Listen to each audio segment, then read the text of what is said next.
there's a crew in town. The head hillbillies are making their rounds. Small town whispers loud and clear. The sheriff shot the judge in his chambers chair. Sheriff got a secret he won't keep.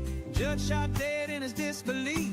A lot of people have some stories to tell. Dark pass away, get the sound of a shotgun shell. All the secrets spill on down. Voices loud in this old town. From the courthouse to the ground, rumors fly and they can't be bound. Neighbors hide behind their blinds, whisper tales of troubled minds. Skeletons covering the mountainside, a treacherous reality in the pines. Winter reveals the hidden lies. Moonlight couldn't mask the cries. Shadows caught in sunlit skies. There's no cover, no disguise. All the secrets spill on down. Voices loud in this old town. From the courthouse to the ground, rumors fly and they can't be bound.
You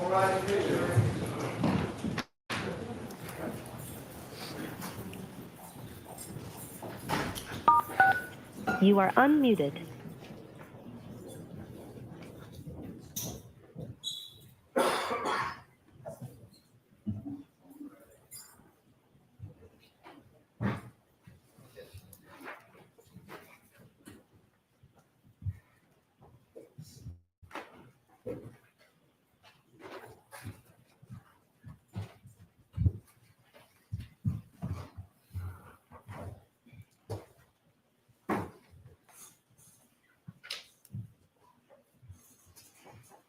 Hear ye, hear ye, hear ye. All persons having anything to do with the Honorable Beverly County, just as the Superior Court, now sitting at title, within for the Commonwealth, draw near, give your attendance, you shall be heard. God save the Commonwealth of Massachusetts, and when it's sitting in this court's in session, please be seated. Good morning, counsel. Good morning, Ms. Reed. Good morning, jurors.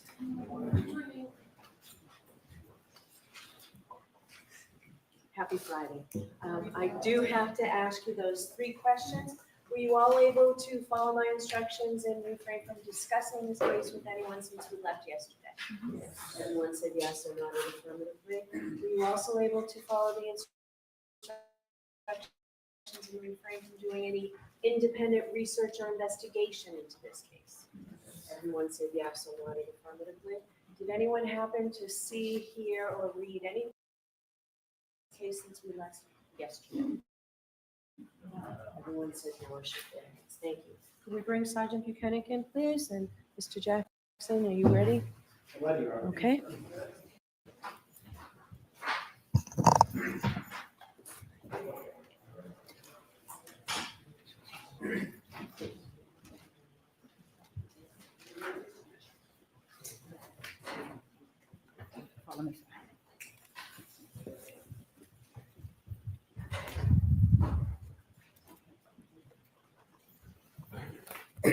Sergeant, I'll remind you you're still in the room.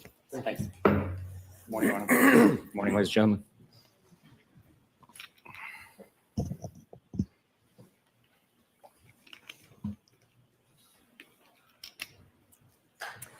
May I inquire, Your Honor? Yes. Thank you. Good morning, Sergeant. Good morning, sir. Yesterday, when we left off, we had been discussing one of the trips you made out to 34 Fairview, specifically on an occasion in which you met Chief Berkowitz. I want to ask you a couple of questions to follow up on those questions that I asked yesterday. Did Chief Berkowitz ever talk to you about his communications with Brian Albert and or Brian Higgins, either at that time or afterward? Objection. Sustained. Did you learn that Chief Berkowitz had communicated one way or the other without telling me anything that they said? Did you learn whether or not Chief Berkowitz had communicated with Brian Higgins? No. Did you learn that Chief Berkowitz had communicated with Brian Albert? And I'm talking about in the days before you were at 34 Fairview, which was February 4th, from the 29th to February 4th. No.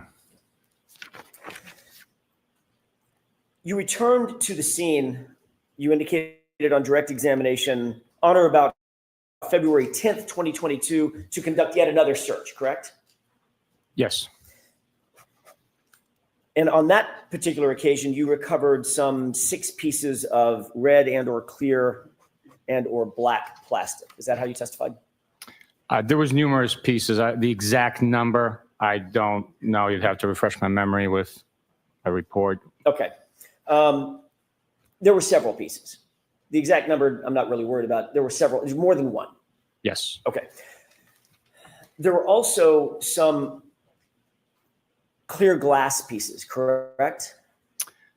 Again, I don't know exactly, but if a report can be presented, it would refresh my memory. Okay. Let's do that real quick.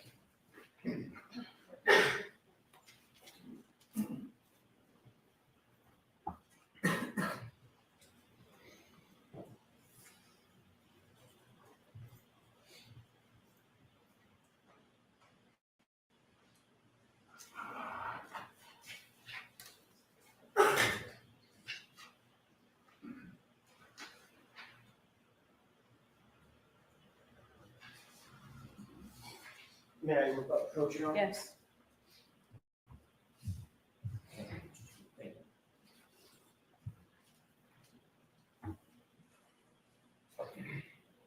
Sir Buchanan, actually, let me give you the front page of that as well, just familiarize yourself with it. Thank you. Let me know when you familiarize yourself with that report.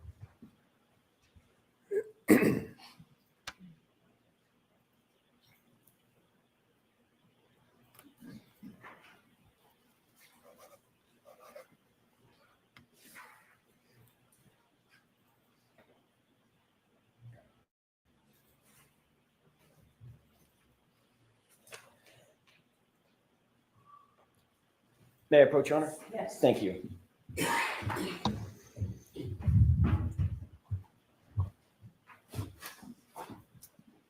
Sergeant, did you have an opportunity to take a look at this report? I did. Did that refresh your recollection as to the items generally that you recovered on February 10th? Yes, it did. Did you recover approximately 6 pieces of red, black, and clear plastic and 14 pieces of glass and plastic fragments? Yes, I did. Okay. You would obviously consider that to be an incredibly important part of the investigation, recovering physical items at the scene of the incident, correct? Every piece of evidence is important. Can you describe for the jurors exactly where each of the, let's take them one at a time, where each of the 6 pieces of plastic fragments were found? All items recovered that day were found in the general vicinity where the other items were also located. The area had been excavated. I've been to that location several times, and it was all located in the general vicinity where it was initially excavated, but also where I was told Mr. John O'Keefe was found on the morning of January 29th, 2022. So other than saying in the general vicinity, did you seek to actually document where each item was found? In other words, by cross coordinates or some other such manner? The exact location where each item was recovered from was not documented with a picture or GPS location. It was still within the general vicinity of that 40 to 50 square feet or so, by my approximation, near the flagpole, between the street, the flagpole, and the fire hydrant. It was all the same general vicinity. So 40 to 50 square feet would be a 10 foot by 5 foot square, correct? Generally speaking, 50, yeah, Okay. 5 by 10, general area. If I may, Your Honor, if I may approach this a little bit, would you agree with me? I'm not going to pull out a measuring tape. Would you agree I'm about 10 feet from you right now? I would agree with you, yes. Okay. And from the jury bar, probably about 5 feet from there. Yes. So we're talking about a relatively broad area for small pieces of physical evidence to be found. You would agree with that? I would, again, estimate it was the general area, maybe 10 feet in one direction, 10 feet in another, and 5 feet out, maybe 3 feet out. They were the general area where it was initially excavated and then expanded with the snow melting, and all the pieces were within that general area. But you were working on an assumption at that point, on an assumption that there was some sort of an impact at 34 Fairview, correct? I don't understand what you're asking. You were working on an assumption or a presumption that there was an impact of a physical item, in your view, an SUV, with a human being, correct? That was your presumption at the time. The evidence was pointing that impact took place because there was damage to the taillight. Large chunks of it was missing. And we were locating pieces that were consistent with texture, color, and size fragments from that SUV on the lawn. So I wasn't assuming anything. The evidence was speaking to us. You weren't there, correct?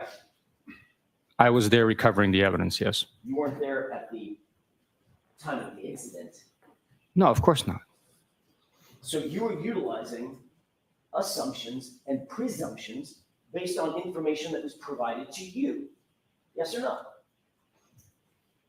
We work by learning information, collecting evidence, and getting that evidence to suggest what happened.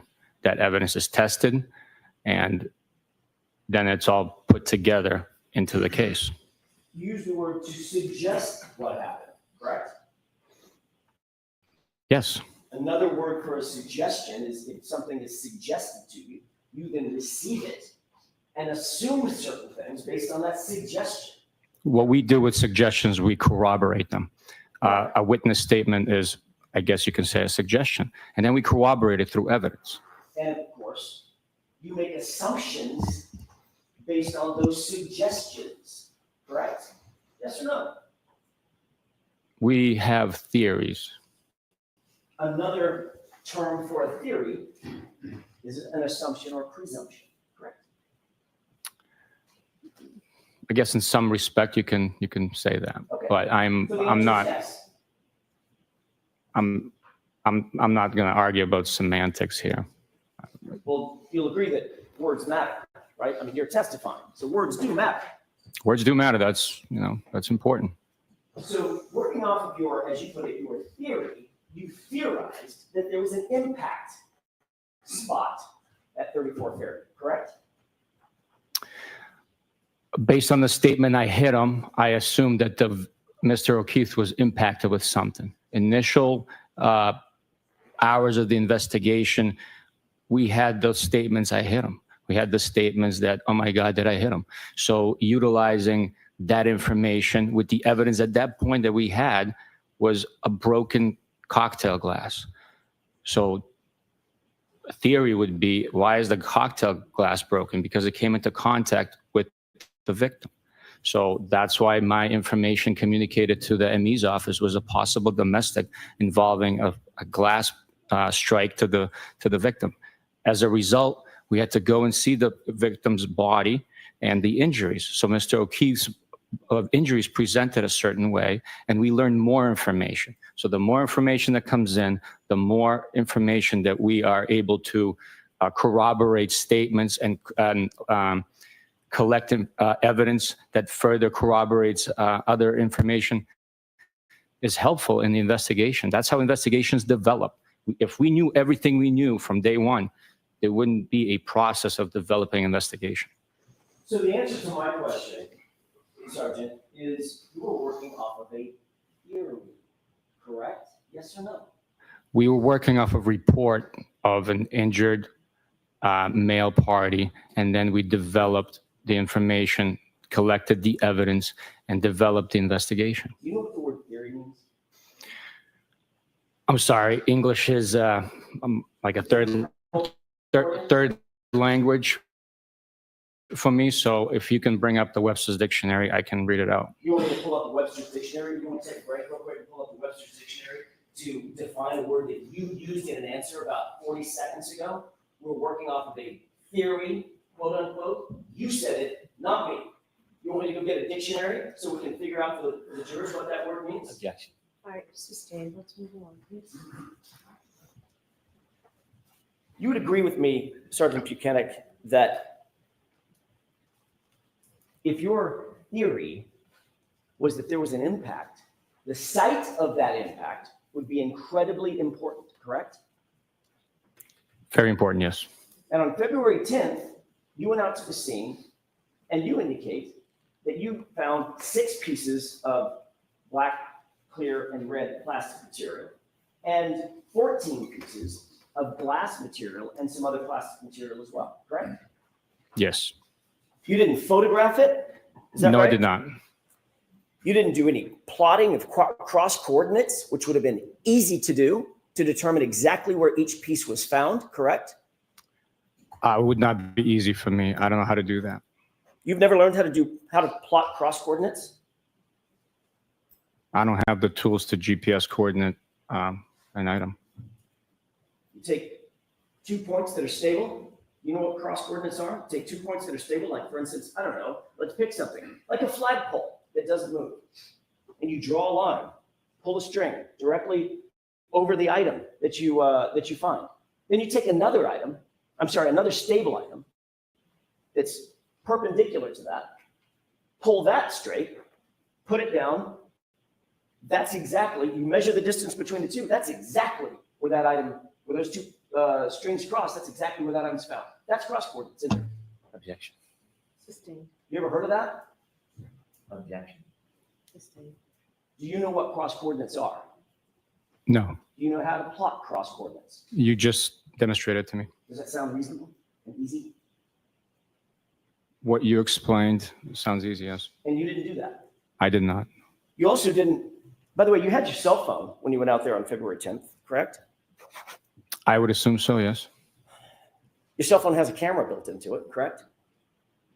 Yes, it does. You indicated on direct examination you didn't think it was necessary to call out a forensic photographer to photograph and photo document where these items were found. Is that right? That's right. But you could have pulled your cell phone out and taken photographs of them, right? I guess I could have, yes. But you didn't do any coordinates and you didn't take any photos. I did not know. Can you show us a report that memorializes where you supposedly recovered these items? Yes, the report you showed me, number 83, that documents that they were all recovered at 34 Fairview Road. Right. So that's correct. There's a report after the fact that establishes that they were recovered generally at 34 Fairview Road on February 10th. But is there a report that describes exactly where on the property at 34 Fairview or off the property at 34 Fairview these 20 items were found?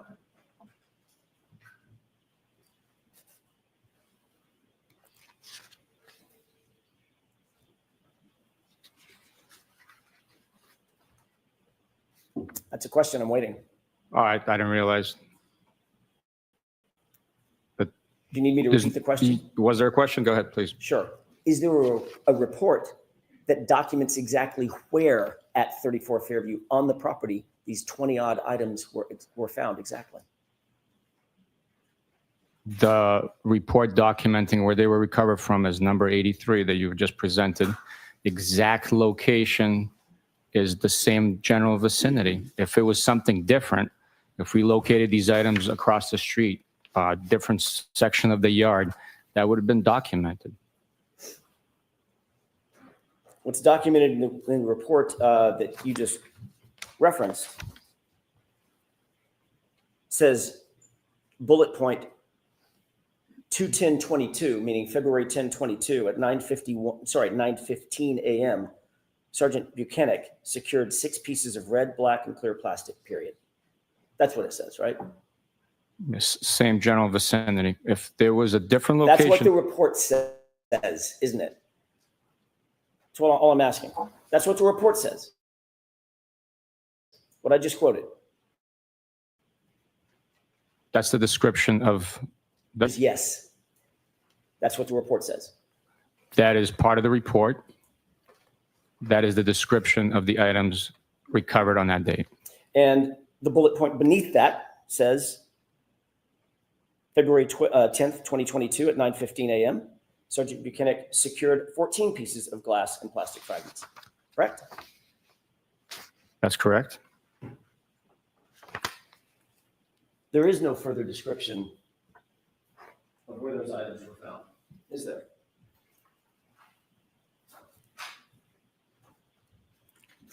There is.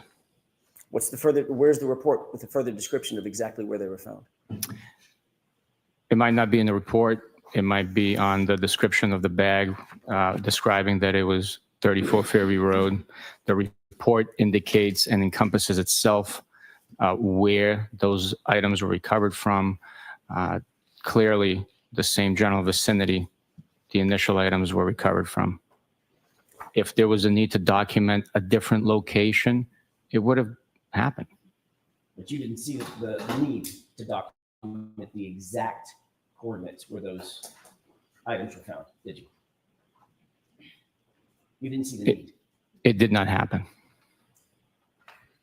May I approach you? Yes.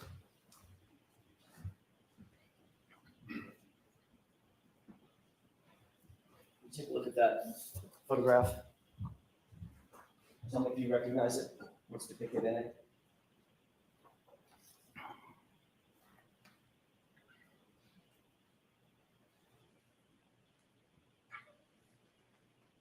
Yes, I do.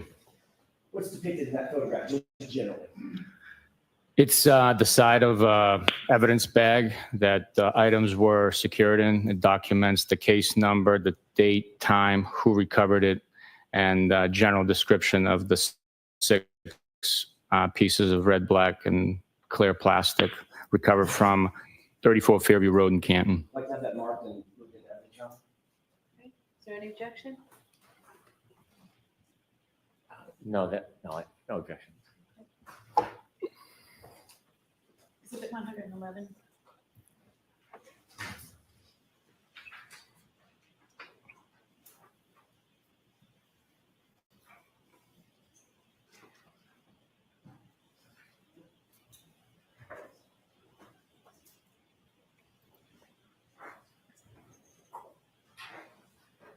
May I approach you? Yes.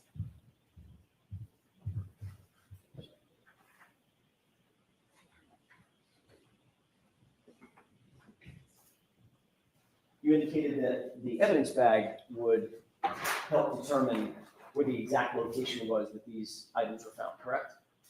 The general location where they were recovered from. We publish this, Sean? Okay.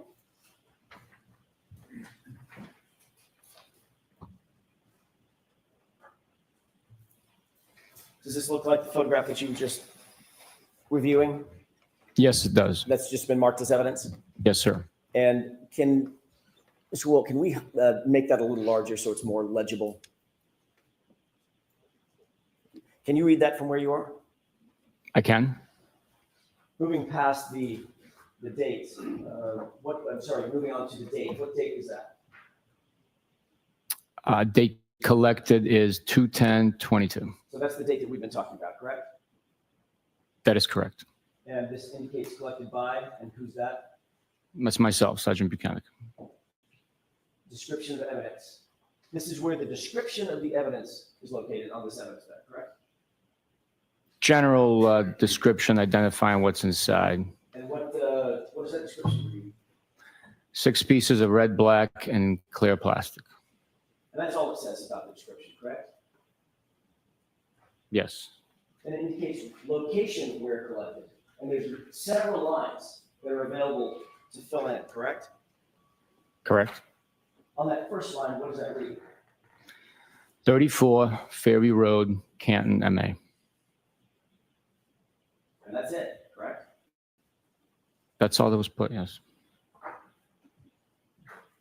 And you didn't fill this bag out, did you?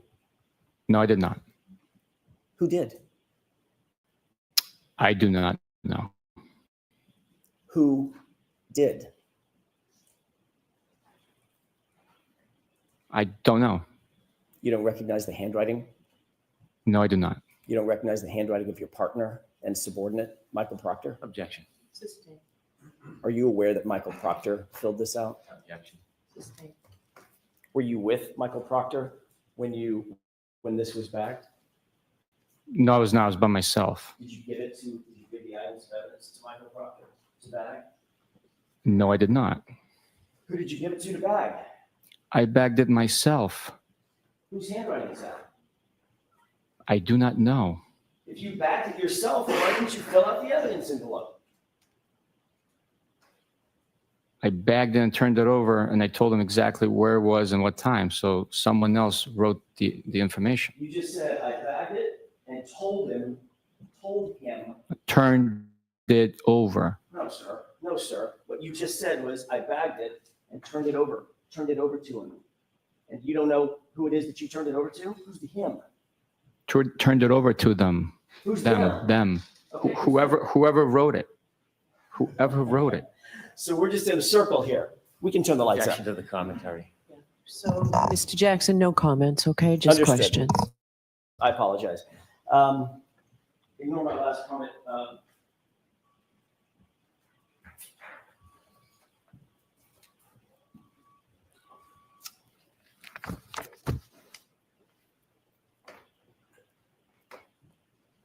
You had items of evidence that you've already described as being incredibly important, correct? Those are your words. I actually changed. I said every piece of evidence is important. Okay, since this is part of every piece of evidence, do you think this evidence was important? Every piece of evidence is important. So was this evidence important? Yes or no? Yes. So you had the evidence and turned it over to someone whom you don't know and can't identify. Is that what we understand? It was a member of the Massachusetts State Police assigned to our office. It wasn't just a random person. I can't specifically identify who it was or who wrote on that bag. I know it was a trusted member of our unit and part of the investigative team. How do you know it was a trusted member of your unit and a part of the investigative team if you can't tell these jurors who it was? How do you know that? Because I wouldn't have turned it over to a random stranger. Okay, so let's figure out the possibilities. Who are among those to whom you would have turned this stuff over? Who are among them? There was 4 troopers in the detective unit at that point assigned to homicide. Let's name them. Who are they? It was Trooper DeChico, Trooper Kakowski, Trooper Dunn, and Trooper Mike Proctor. As you sit here today, do you believe or do you recall turning it over to Trooper Dunn? Objection. We're going to go through each person. Every one of them. There's only 4. I'll allow this question. Do you remember turning it over to Trooper Dunn? No, Do you remember turning it over to Trooper Pikowski? no, Do you remember turning it over to Trooper DeChico? no, Do you remember turning it over to Michael Proctor? no. So it might have been just a random stranger. Right? That's a ridiculous suggestion. Have you ever seen Trooper Proctor's handwriting before? Yes, Matter of fact, you've seen it, I'm guessing, not dozens, maybe hundreds of times, correct? not hundreds of times, no. Dozens of times Sure, over the years. sure. On evidence bags, on logs, on notes, things of that nature. Some evidence bags, some notes.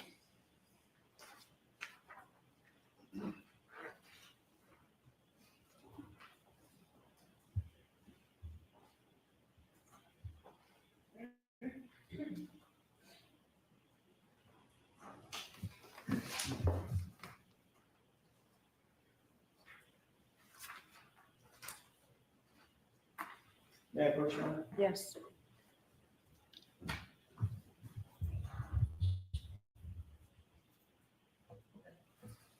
Can you take a look at that document and tell me if you recognize it?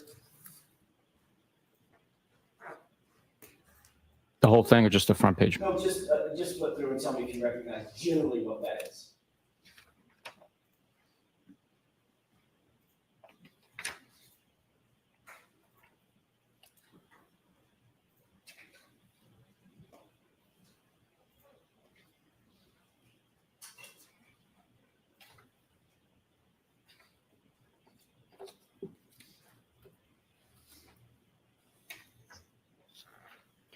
It appears to be a bunch of handwritten notes from possibly witness interviews. Handwritten notes by whom? Well, you labeled it Proctor. I don't know who it is based on the individuals interviewed. Might suggest that these are Michael Proctor's notes. Okay, so you're testifying that I labeled that Proctor? I don't know. Right, so you don't know. Well, you provided the document to me, so. Correct, I know. And then you just testified that I labeled that Proctor. How do you know I labeled that Proctor? Well, I got it from you. You didn't see me write that note. Objection. Sustained. Questions, please. Sure. That appears to be Michael Proctor, a series of Michael Proctor's notes, correct? That's what's suggested, yes. Okay. Can you turn to the first tab? There's a purple tab.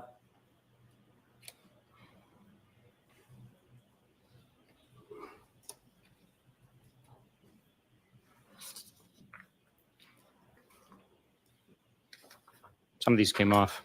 It's fine. It's fine. I'm just interested in the purple tab. Do you see a series of handwritten notes appear to be from Michael Proctor? Not worried about the content. Sure. Do you These, see a highlight? yes. What's the word that's handwritten in that highlight? Objection. So why don't we come to sidebar with this stuff? Sure. Please.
May I have just a moment, Your Honor? Yes.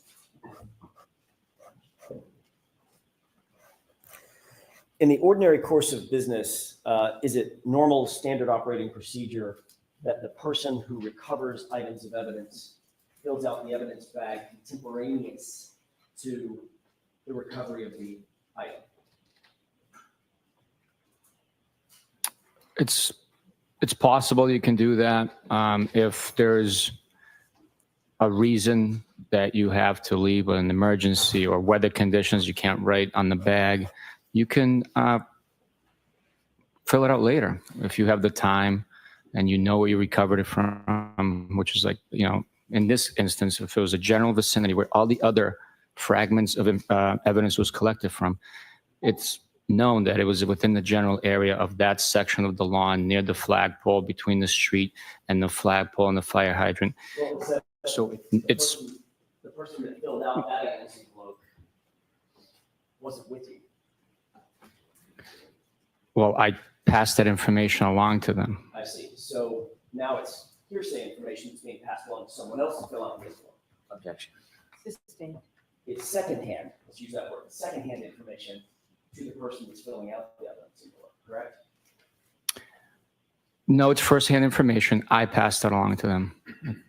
So it went from you to a person filling out the envelope who wasn't there. Let's at least agree on that. I was by myself, so yes, I told the individual what time, what location, the case number, the date, obviously. How do you know? How do you know that you told the individual to whom you passed this along the time, the location, the date? How do you know that as you sit here? Because that information was then put on the bag and documented. But you can't even remember who you talked to. I do not remember specifically who I talked to, no. If you can't remember who you talked to, you don't remember what you said. Goes hand in hand, doesn't it? That's not true. I might not remember now, but the day that it was bagged on February 10th, 2022, I remembered. And that's why the accurate, detailed information is on the bag. A bag you didn't fill out, correct? That's correct. And information provided to someone you can't remember. Today, I can't remember, no.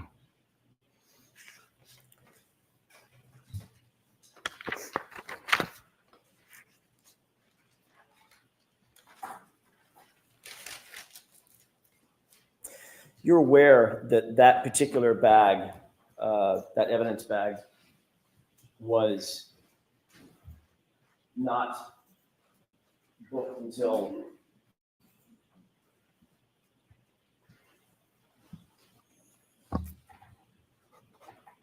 March 14th, 2022, correct? I don't understand what you're saying.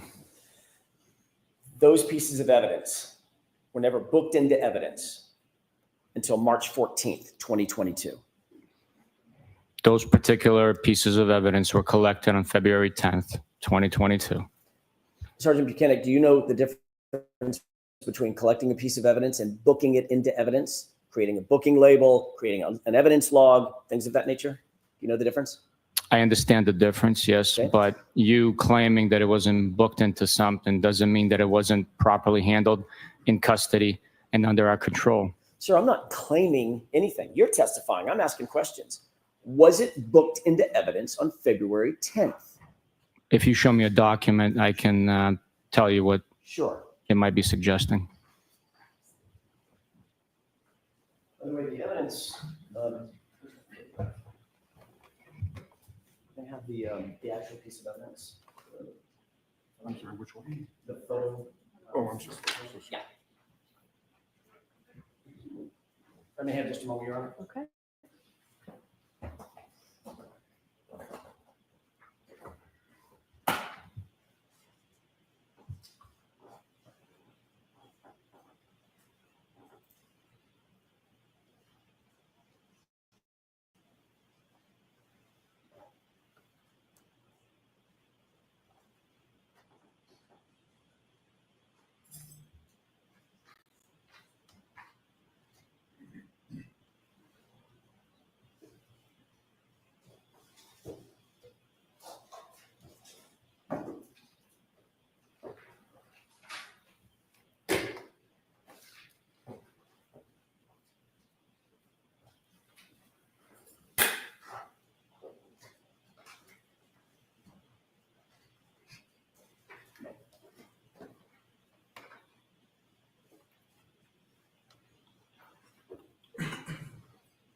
Can we move on and come back to this, Mr. Jackson? I think I just gotten the documents that Okay. the sergeant needs. There are two documents here. Did you show Mr. Brennan? I'm sorry.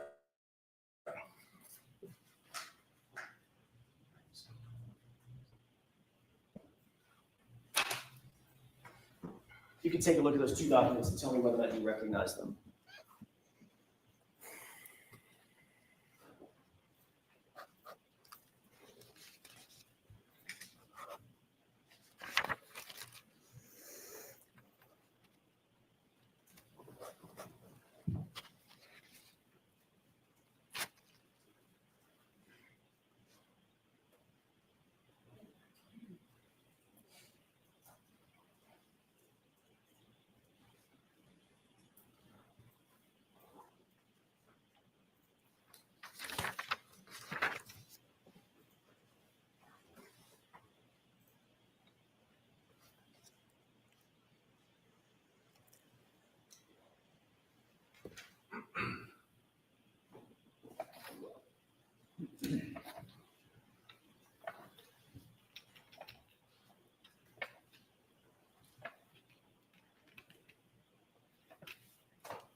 Okay. I'm going to leave those up there with you.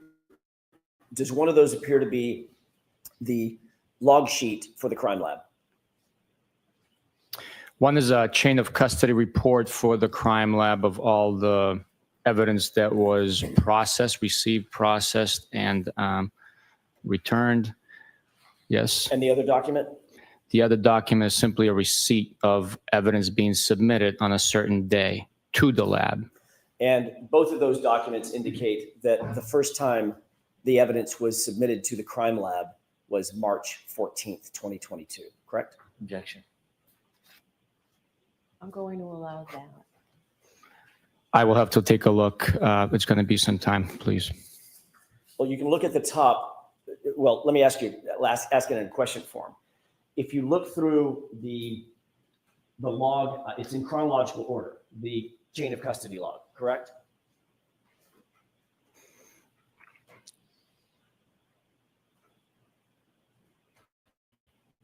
By item, I believe, but I didn't take a deep dive into it. I have to take a look. Right. Do you see any item, especially focusing on item 712 or items 712?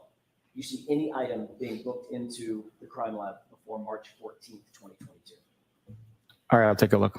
Sure.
Did that refresh your recollection as to when the items were booked at the crime lab?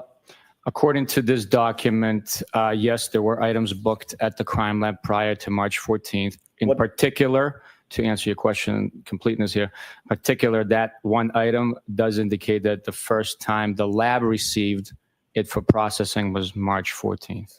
So they were booked at the lab March 14th, correct?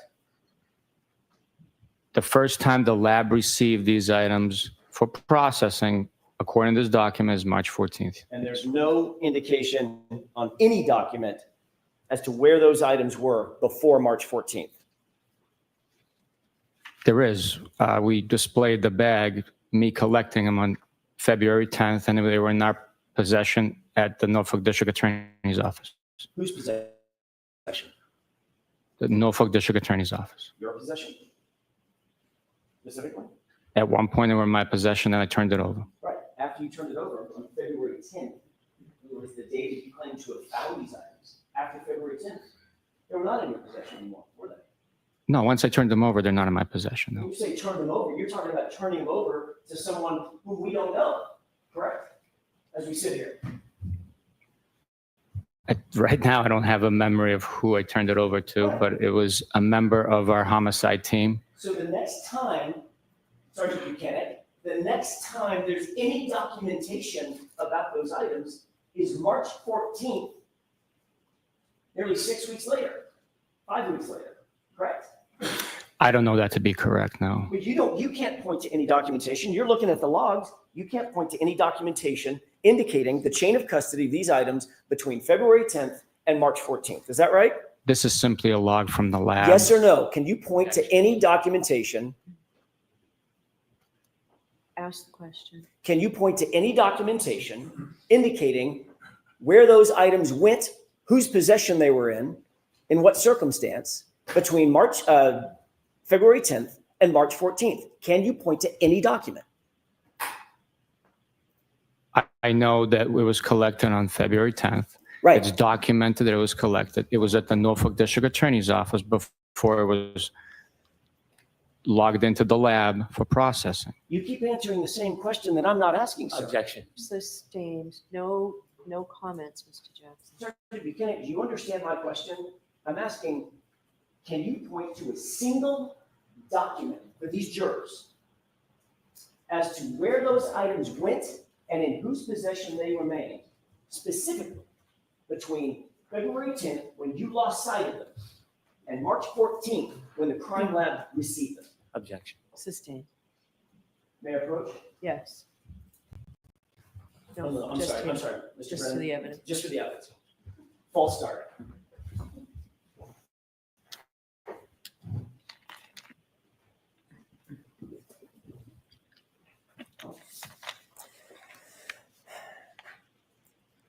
As the supervisor, you're generally aware of the evidence in this case, correct? It depends, but very generally on most cases, yes. As a matter of fact, as the supervisor, one of your duties would be to make sure that evidence is collected and processed appropriately and properly, correct? That is the standard, yes. You're also aware that all of the physical evidence that was booked eventually at the crime lab on March 14th, 2022, was done so by Michael Proctor, correct? I'm not sure exactly who delivered it or who booked it in. But if you have a document, I will reflect on it.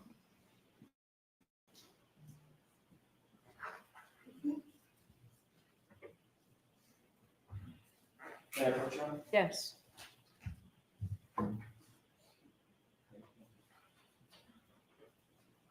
Take a look at that. And tell me if that refreshes your recollection.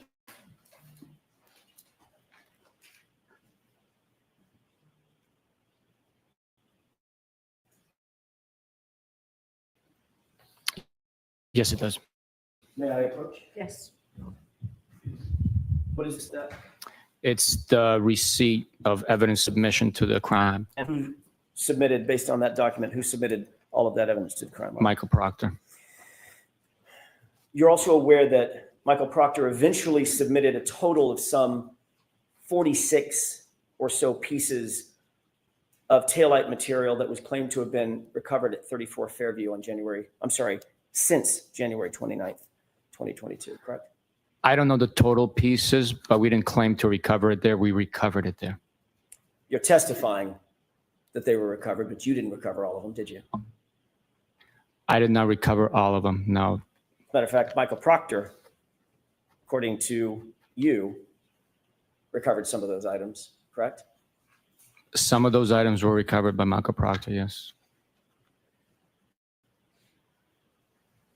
And you're also aware that he submitted pieces of taillight material that he indicated he recovered as late as February 18th, 2022, correct? I am aware that there was items recovered on February 18th. I am not sure exactly if it was him or someone else that recovered it. You indicated, I think in direct examination yesterday, that as of February 3rd or February 4th, the weather had broken, generally, correct? It was getting warmer.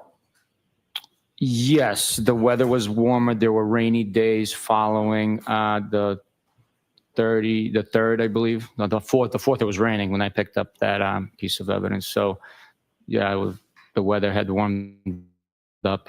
So it was raining and somewhat storming on the 4th? There was precipitation when I recovered that item. I mean, I don't know if it was storming. There was a low pressure cell coming through. I have no idea. Okay, but that's the same day that you were told that Chief Berkowitz was driving by and saw that reference. The day I picked up the single piece with Canton PD present, it was raining. So he would have been driving by, windows up, water on the windows, in the rain, and saw the red piece? Gotcha. Sustained. You indicated that on February 10th, when you did your final visit, made your final visit to 34 Fairview, you indicated yesterday during testimony there was quote unquote very little snow still present, correct? That's correct.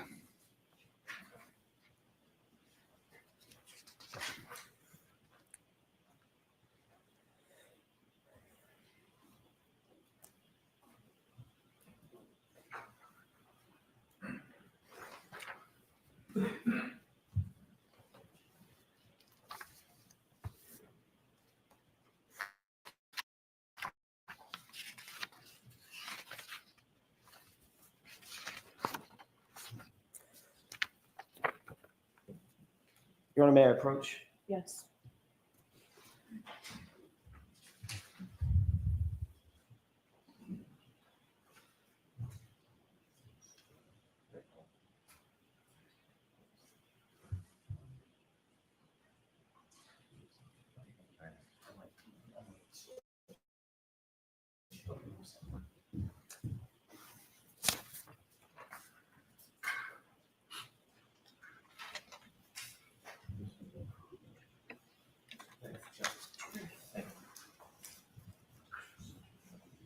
Sergeant, that's a 2-page document. Could you familiarize yourself with those 2 pages, please, and let me know when you're finished?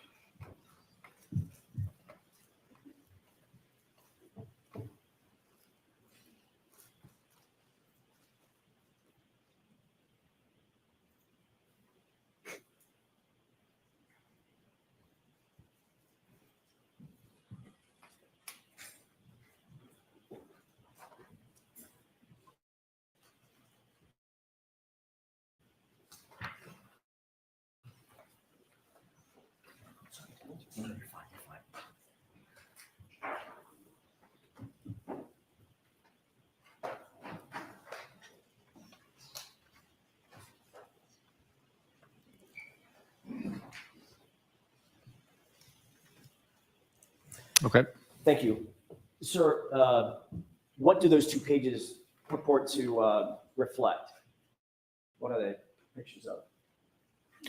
Just general, an evidence bag, something else? The first one's an evidence bag with Can some, you tell me the date, just so we can cut to the chase, the date of that evidence collection according to that? on the bag, the date is 2/11/22. Okay, and what's the On second the page? sticker, there's another date. There's a sticker, March 9th of 22. Okay, what's the There's year? also a date at the I'm just interested in the 2 pages, just generally. I need the market for evidence. What's the second page look like? second page is a large piece of red and black taillight plastic cover, and it's identified by a lab number, I believe.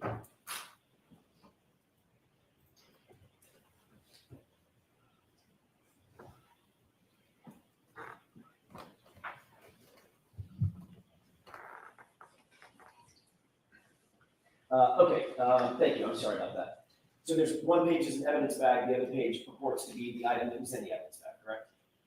I don't know that, no. Okay. It's just one's an evidence bag with information on it, and then there's a photograph of a piece recovered. I don't know. Yeah, I'd like to have these marks and introduced as next in order A and B. Is there any objection from the Commonwealth?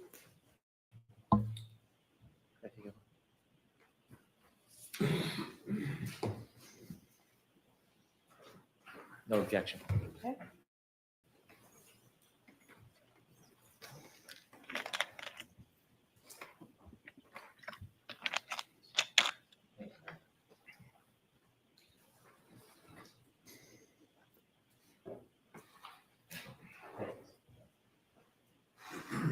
Exhibits 112A and B. Your Honor, request to publish. Okay. Thank you. Appreciate it. Taking a look at this item. Can you describe for the jurors what they're looking at, please? This is an evidence bag. It is labeled with case number, date collected, time, who collected it, description of items enclosed, the location it was recovered, and the victim's full name. It also has a to scale ruler for the photograph and some identifying marks from the laboratory. Can you indicate for the jurors who was it that collected this item according to the evidence bag? According to this evidence bag, it was collected by Trooper Proctor. And can you show the date or tell the jurors the date that it indicates the item was collected or items were collected? I believe it says 2/11/22. February 11th. So that would be the day after you were at the location, correct? It would be the day after, yes. Can we have the full screen, Mr. Woke? You see the designation at the bottom beneath the measuring ruler? Yes, I do, yes. Is there a case number or case designator starting with 22?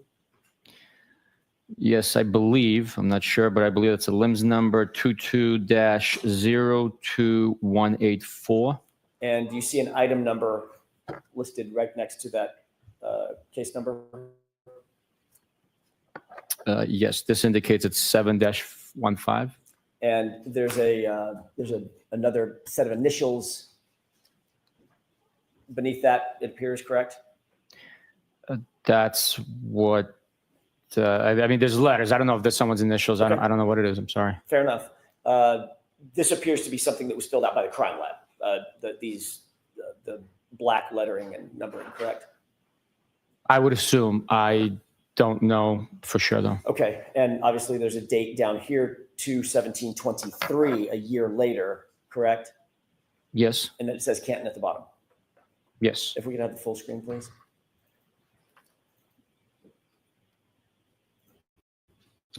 Okay, you also indicated that there was a label up at the top, correct? Yes. All right, if we could go to the second page, it'd be page B of this. Can you look at first of all, look at the bottom and tell me if that number designator appears to be the same as on the evidence, as on the previous page? The limbs or the item number? The item limbs. number is 715. Okay, and that comports with what we just saw in the previous page, correct? That is the same number. All right. This would be an exemplar, one of the items in that evidence bag labeled 715, correct? There were several items, but this is one of them. Is that right? It's how the crime lab keeps them separate? I believe so. I don't know their procedures. I believe so. I know they use alphanumeric identifiers. As I can't testify to their procedures, why they do it, how they do it, or the sequence in which, or the choice in numbers or letters. I have no idea Okay. about any of that. We can have the lights up with the court's permission. We can leave this up. If you could leave that up, Mr. Wolf. All right. You can still see that on the screen, correct? Yes, sir. Okay. You went out to 34 Fairview on February 10th, 24 hours before February 11th, right? To pick up a piece of, I'm sorry, to look for additional items of evidence, correct? I collected, I believe 20 pieces in total, 6 and 14, the day prior, yes. You see the size of this according to the rule. General, Yes. how big is that? The widest part, that thin. At the widest part, it appears, if there's no optical illusion with the ruler location, 6 inches. Okay. That's the 6 inches is the size of a dollar bill, right? That's correct. Okay. It also looks like it may be more than that from top to bottom, 6 to 7 inches, top to bottom. Did you give us an estimate? Possibly a little bit more, yeah. Okay. You didn't see this item on February 10th when you were there, correct? If I saw that item, I would have picked it up. Right. Wasn't there, was it? That's not what I'm saying. I said if I saw it, I would have picked it up. But you didn't see it, did you? I did not see it, obviously. But No. according to the information that we just presented, this item was found the next day by Trooper Michael Parker. Right. Based on the information presented, that's what it says, yes. May I approach? Yes. We can take that down. May I approach one more time? Okay. Thank you. This is a 3-page document. If you could Did you show familiarize Mr. yourself- Brennan? I didn't see it. You showed it to me earlier. Thank you. I did previously.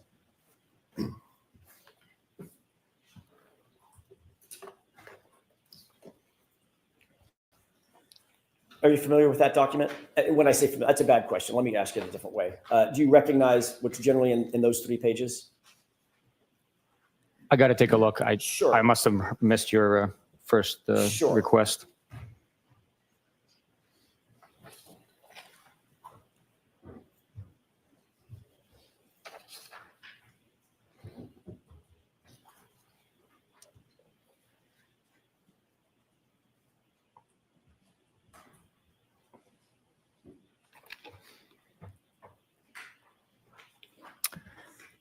Sergeant, can you describe generally, just very generally, so I can either mark it or not mark it? Do you recognize what's depicted on the first page, the second page, and the third page? The first page depicts an evidence bag from labeled date of collection 2/18/22. Second page is a red piece of plastic. And third page is also a photograph of a longer red piece of plastic with a little bit of black molding on it. Your Honor, I would ask that that be moved into evidence as A, B, and C subordinately. Is there any objections? No objection.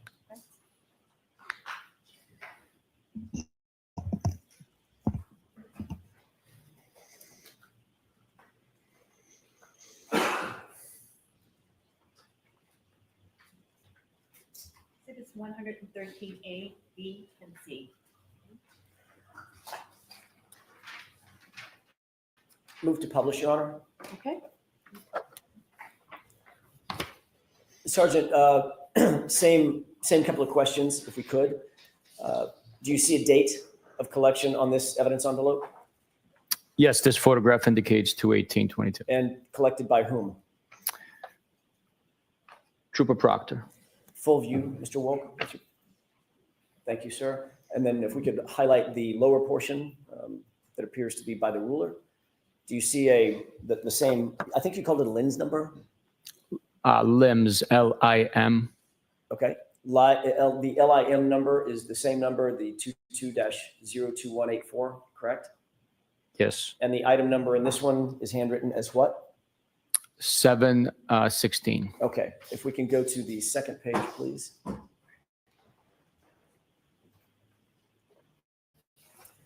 Do you see it, first of all, on the bottom, the same item designator number?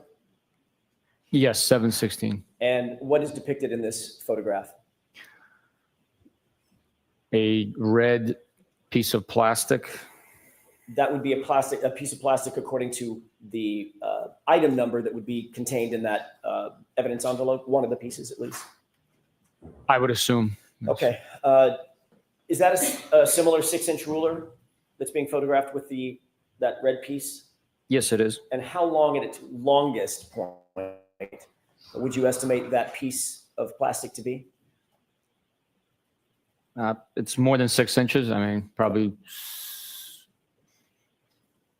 7, maybe. Okay. Maybe 7. I know this is a little bit of a challenge, but how from top to bottom, what would you estimate the distance to be at its longest point? 3.5 inches, I guess. Okay. And then the next page, please, the final page, which would be sub C. Do you see the same designator on the bottom right? Yes, I do. That's 716, is that right? Yes, sir. Appears to be out of the same evidence envelope, is that right? That's what's suggested, yes. And how long would you estimate this item to be? 7.5, 8 inches. And maybe, what, 3 inches tall? 4? Yeah, 3. 3.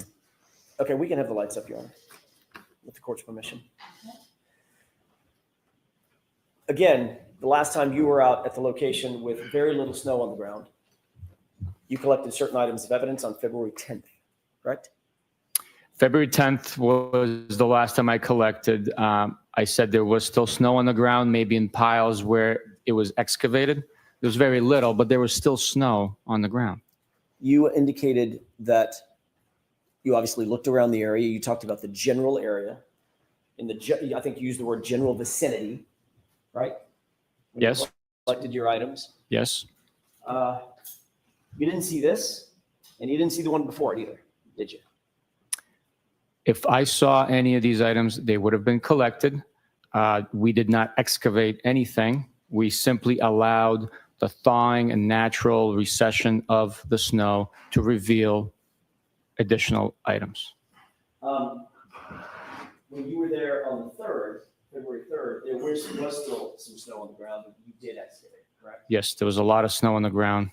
Yes, By February 4th, that snow was dissipating some, correct? it was, yes. And you were excavating through that as well, correct? Mhm. On the 4th? On the 4th? No, we did not excavate on the 4th. You didn't. The item revealed itself, and I collected it. That was it. Okay, fair enough. Then on the 10th, you didn't need to do any more excavating because there was, quote unquote, in your words, very little snow.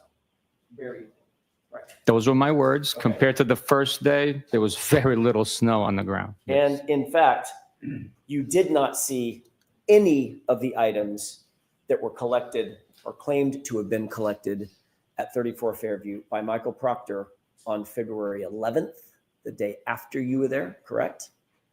Did not see that item? Did not see that item, no. And did not see any of the items that you've seen that were claimed to have been collected by Michael Proctor on February 18th, a week later, correct? Those items were not observed by me, or else I would have collected them. We can take this down.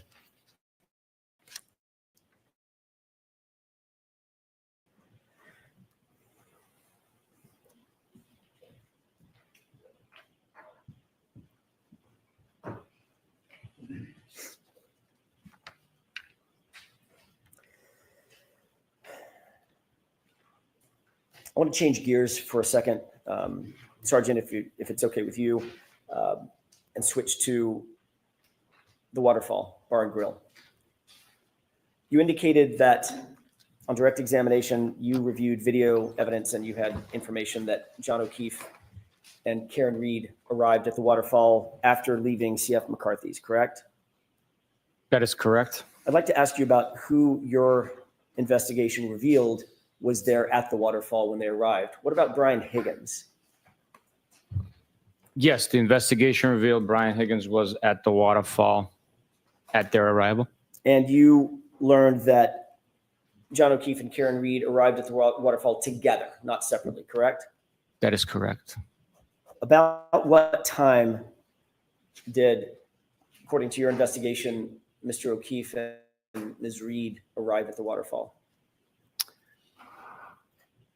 I believe it was 11:03, but I could be wrong. I could be wrong. When they walked in, you've reviewed the video, correct? Yes, we played it yesterday, yes. When they walked in, Brian Higgins was already situated in the waterfall, standing or sitting at a sort of a high top bar table, correct?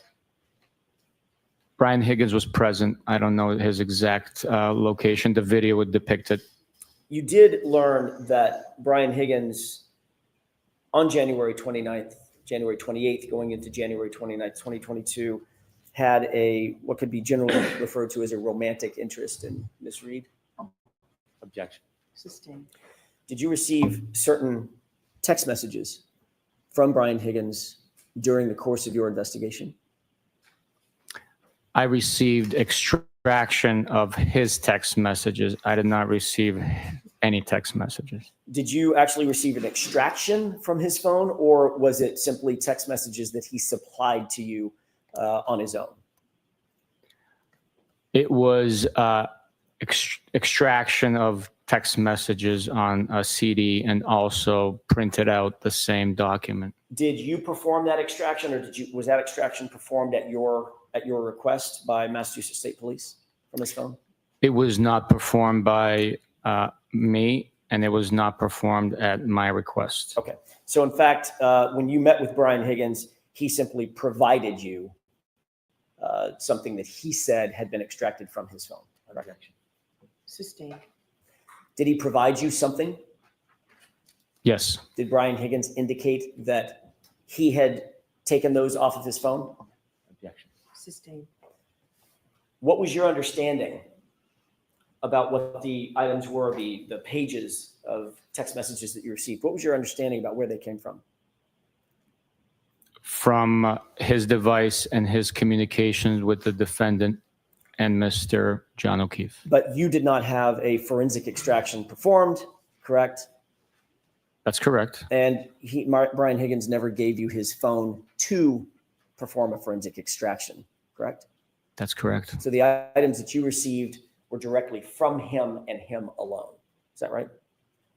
He handed me the items. I don't know who else was involved. You said him alone. He handed me the items. That's what I mean. You reviewed those text messages back and forth, correct?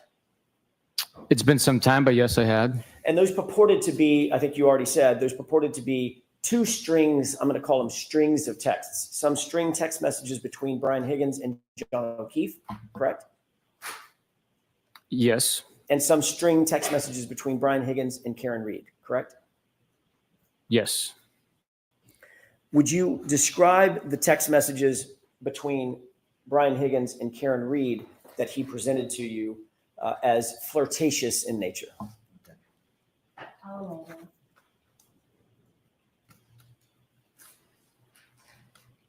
Without having recently reviewed them in detail, I don't want to label it something without having complete understanding of the content.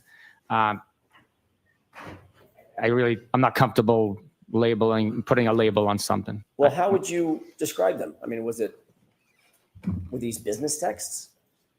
No, these were, friendly communications. I don't want to put a label on it. They were communication between acquaintances or people that know each other.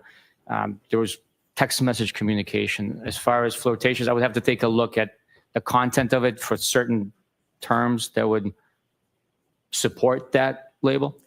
Well, do you remember a text message exchange about a kiss that was shared? Objection. Sustained. Do you remember any text message between the two of them that suggested a romantic interest, either one of them may have had based on the text messages? Objection. Sustained. May we approach your honor? Yes.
make you wait here, so we'll take our morning break now. We'll take a half an hour break. Court, all rise, please.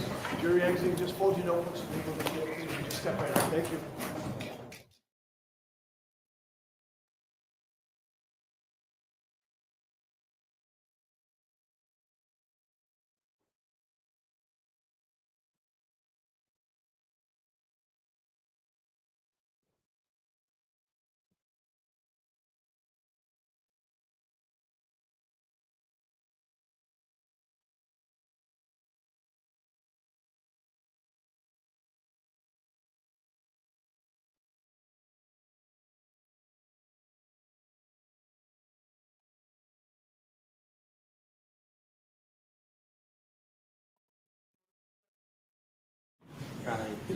I need you to stay for just a second, please, Sergeant. So how are we going to get, I know you're very careful about not talking to witnesses when they're on the stand. So you're to give Mr. Brennan copies of everything that we talked about, and somebody's got to give them to Sergeant Buchanan to review. I have no problem with Mr. Brennan providing report number 11 and text messages. Okay. And I need copies as well. So if you can get them to Mr. McDermott so I can have them, that would be great. I'm sorry? No, that won't save time, actually, Mike. No, so Mr. McDermott will make copies. Thanks, Jen. All right, so we'll see you back here half an hour. If you need me before then, let me know.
are unmuted.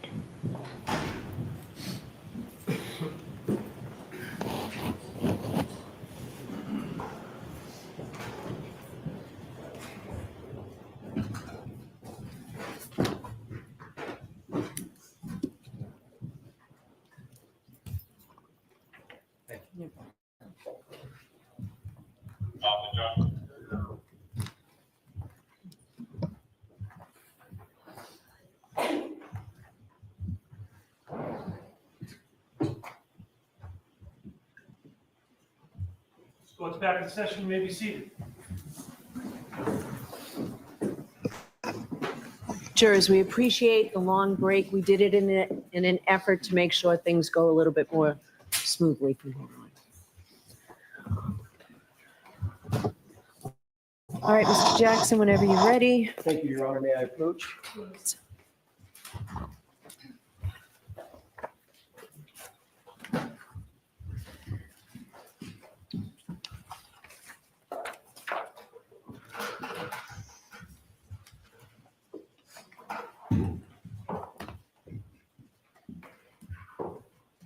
Sergeant, I've handed you a document in addition to what's been marked as evidence, item 111. There's a document that's heavily redacted. Do you recognize, or do you see that document? I do. Do you see a word on that document? Yes, I do. Does that appear to be a redacted form of the document that is the same document or the same page or copy of that page that you saw this morning from those notes? Yes, it is. Okay. I'd like to have that marked as next in order, the redacted document with the court's permission. Okay.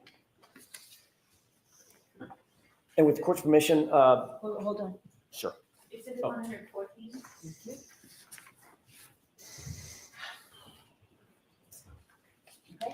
Your Honor, may I, with the court's permission, put a side by side of the single word that we discussed at sidebar from evidence item 111 and what's been marked as 114? Is there an objection? There is. Yes. Not at this time, Mr. Jackson, no.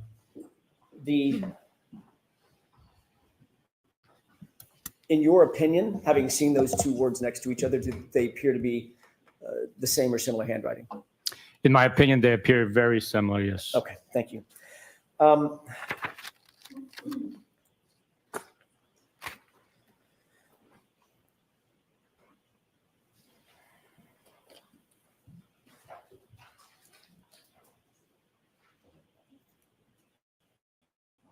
May I inquire with counsel for just a second? Sure.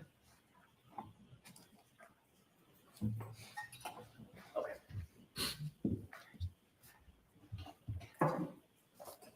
Thank you. May I approach one more time, Your Honor? Yes.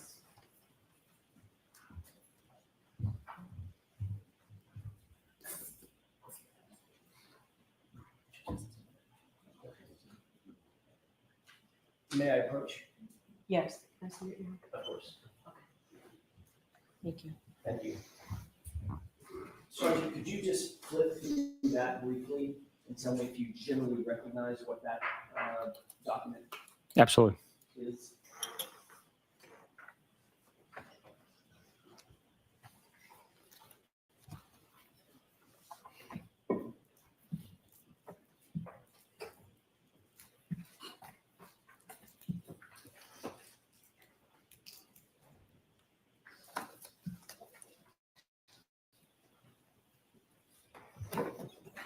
I do. Thank you, Sergeant. What is that document generally?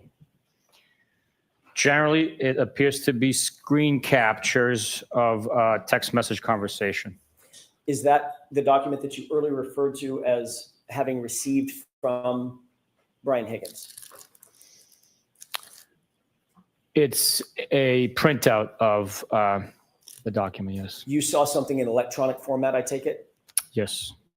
and you reviewed it on a computer.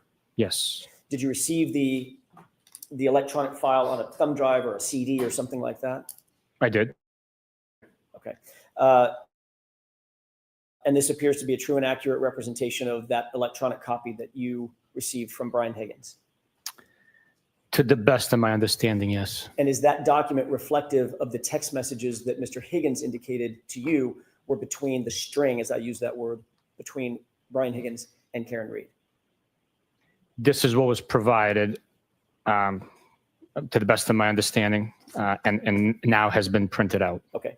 With the court's permission, I'd like to ask the witness to read the text messages that he was provided by Brian Higgins So we're going to mark this for identification only.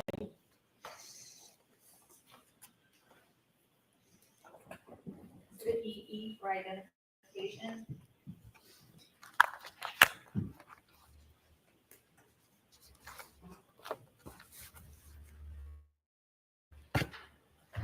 You're certainly not asking him to read this whole document. I expect to.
Right, so jurors, we're really trying to be expeditious as we can be. So there was a big stack of messages going to be marked as the next exhibit.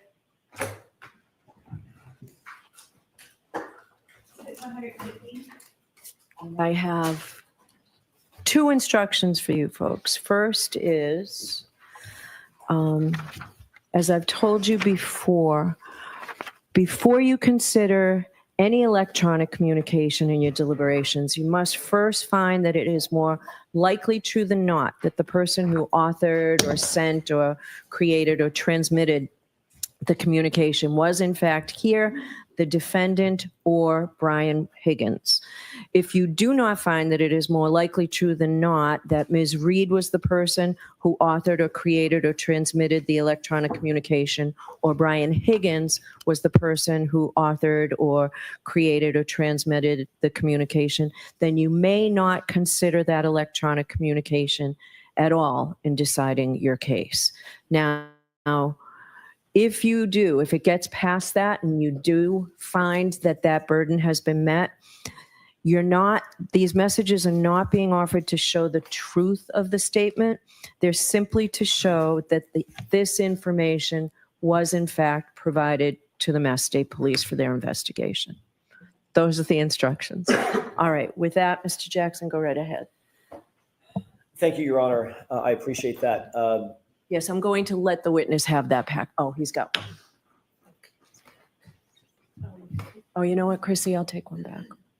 The one for ID will now be the exhibit, and I'll take the other one. Of course.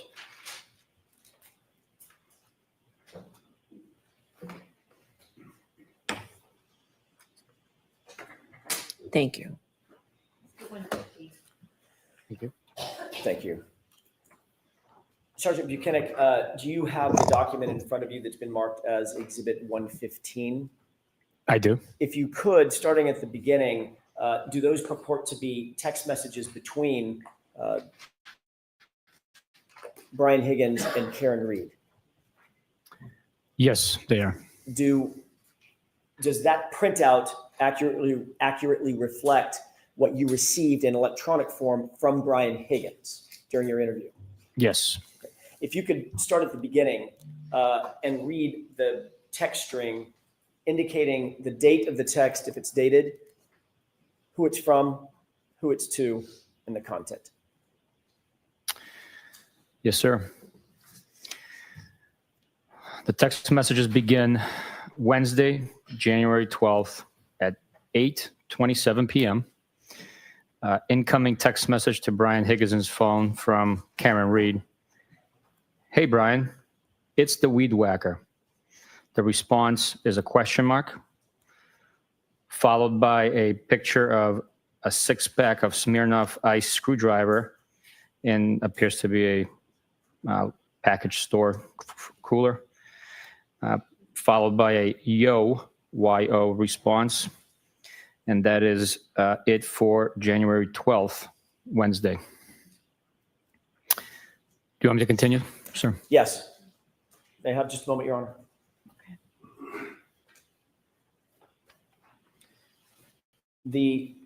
Going back to the Smirnoff container, that was from whom and to whom? For the picture of the Smirnoff. It appears it was from Brian Higgins to Karen Reed. Okay. If you could make sure to delineate from whom and to whom each text is Every time? okay, thank you. Okay. Yes, and go ahead and proceed. Thursday, January 13th, 9:24 a.m. From Karen Reed to Brian Higgins. Did you try those Smirnoff? There is a haha acknowledgement response to that text message by Brian Higgins. The next page, it's the same bubble, but continue on the next page. I will repeat. Did you try those Smirnoff screwdrivers? Question mark. I stopped at the Hilly for one last night. A Bitmoji showing teeth. That is sent from Karen Reed to Brian Higgins. If you could, and I hate to ask this of you, but if you could tell us who it's from before the content, for instance, from Karen Reed to Brian Higgins, content. That would just be a little easier, I think, Okay. in flow. The last one was from Karen Reed. She stated, did you try those Smirnoff? And that she stopped by at the Hilly last night for one. From Brian Higgins to Karen Reed. Haha, followed by same person. How did you get my digits? Question mark, question mark, question mark, question mark, question mark. Karen Reed to Brian Higgins. The Melissa and Lito show. Brian Higgins to Karen Reed. Ha, ha. Brian Higgins to Karen Reed. I thought you creeped John's phone. Brian Higgins to Karen Reed. Ha, ha. Karen Reed to Brian Higgins. No way, with an emoji, X person holding an X in front of them. I was the last person in Greeter, Canton, who didn't have your pound sign, number sign. I think even Carrie has it. I'm going to see counsel at sidebar for just a minute, please.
We're trying to make this easier for everybody to either read or listen to or look at. So we're just going to take a minute. We think that we have this document here.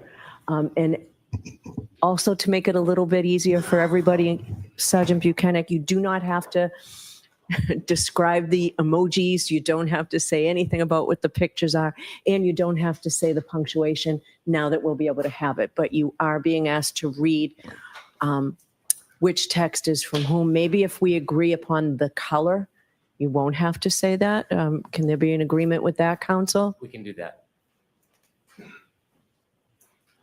I'll stipulate that the blue bubbles appear to be Mr. Higgins. And the gray. bubbles appear to be Mr. Reed, the text response. Okay. That's agreed. All right. I appreciate that. So you can just read the screen or read what you have in front of you. Do you want me to start at the beginning or? No. Let's just go. Let's just start where, I'm sorry, start where you ended, if you could, please. All right, could we turn the lights down? Can you see it, Sergeant, with the lights off? Yes, Your Honor. Okay, thank you. I just don't give my personal number to anyone. How would Carrie have my number? Melissa had it. I actually don't know if Carrie does. Just felt like everyone had it. Haha. I knew she did. Sorry you felt neglected. Haha. So no dice on the Smirnoff? I have not tried it. Saw it in the store the other day and thought of you. I laughed out loud. Don't give Carrie my digits. Thought of me and everyone. I won't give your digits to anyone. You don't like Carrie? I have no issues with Carrie. Just don't want her having my jack. Saving you as Karen, screwdriver, or weed whacker. Need to think about it a little. I'd prefer weed whacker. That's to think about nicknames. We were tossing around the idea of a short vacay with the current show. Wanted to see if you were game.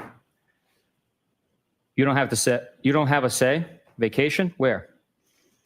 I know. They need to happen organically. I'm the queen of nicknames. Was just going to rent a beach house in Fort Laud. Something quick and easy.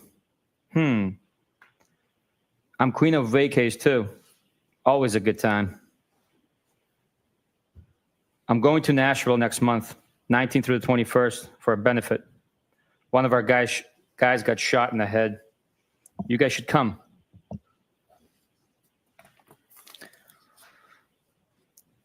So you claim. Advertisement. Jesus, is he alive? Was he from Massachusetts? Yes, he is alive, not from MA. We were thinking late March. I guess the guy in his group is friends with Old Dominion Band. Kid Rock's supposed to be there too. I have a tough time with country. I was a Kid Rock fan back in the day. I agree. Of course you were. From Brockton. LOL. That's how I got my street cred. Funny. I didn't know you had any. LOL. Carrie said you tag along. No one would say that about me. How would I know? We all frequent the same watering hole. I don't know Carrie well. She talks about herself a lot, but I guess so does everyone. I don't ask questions, just make observations, assess, and decide. I am quiet. That's a good policy. You can read most people in a few minutes. Excuse me, mins. Yep, for sure. You go out with last night? Myself. I only had a drink and a half. Sadly, I know everyone at this point. Lame. Why is that bad? BC. That's how much I go in there. What do you do for work? I've never had a problem going to bar/restaurant solo. I go there a little. I'm a college professor. Solo is cool. I was in adjunct previously. Oh, really? Did you mention that? Anna Maria, Quincy College, and BHCC. I teach afternoons and work downtown during the day. What is BHCC? University of Southern Charleston, a.k.a. Bunker Hill Community College. Oh, nice. Trust is life. Line from Good Will Hunting in the classroom at BHCC. Funny, a savant from Brockton.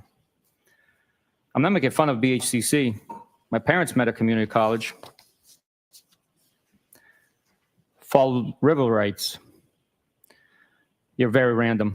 How so? You just are. I don't think so. What's random? Haha. I had no idea who this was last night, for a few minutes anyways. I mean, what's random about me? I think I'm pretty predictable. How so? You must go around beeping at a lot of weed whackers, excuse me. Nope, never. It was my one-time thing.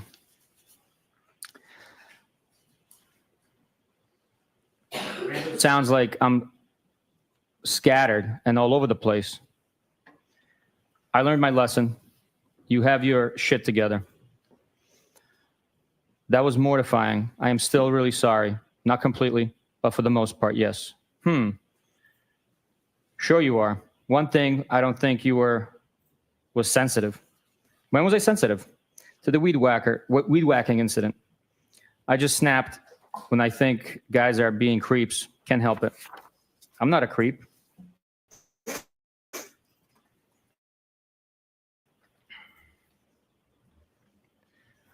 No, you're not a creep. Nope. You're kind of a loner, which I used to be. Not really. I have a ton of buddies, but I only let a handful of friends in that I am tight with. So you think you got me figured out? Circle of trust.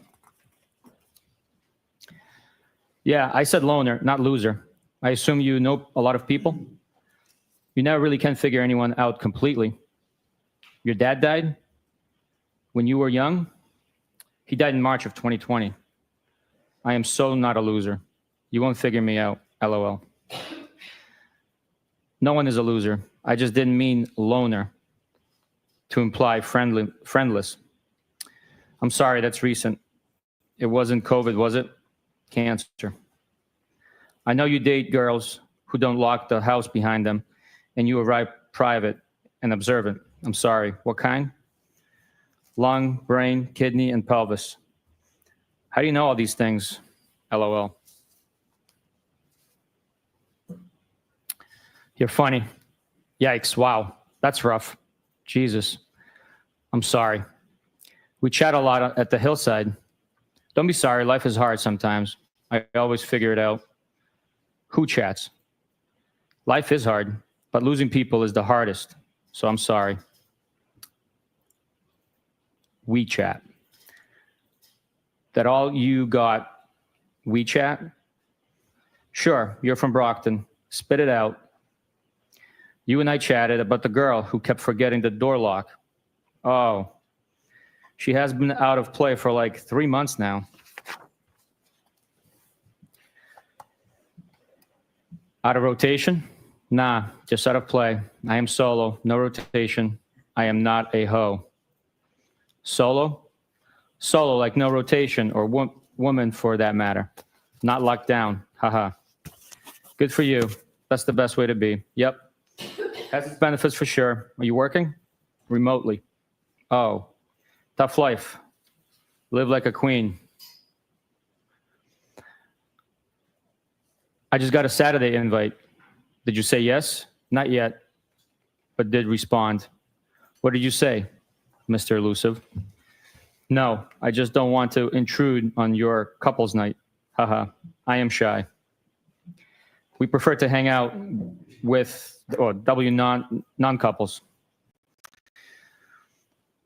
Bob Gallery is probably coming too solo. We'll probably do cards or something at some point. Some PT, excuse me. I'm inviting you. Haha. John said, quote, Brian is being wishy-washy now, end quote. Haha. Did you tell him to text me? No. You cranky now?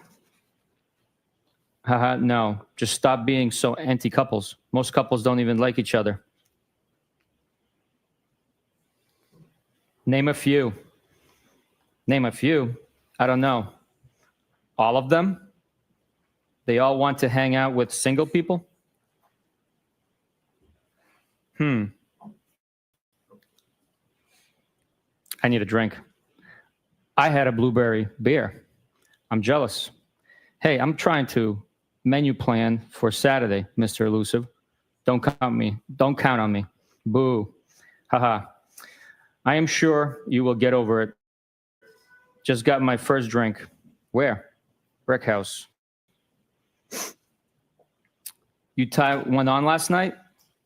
I was just thinking about you. Haha.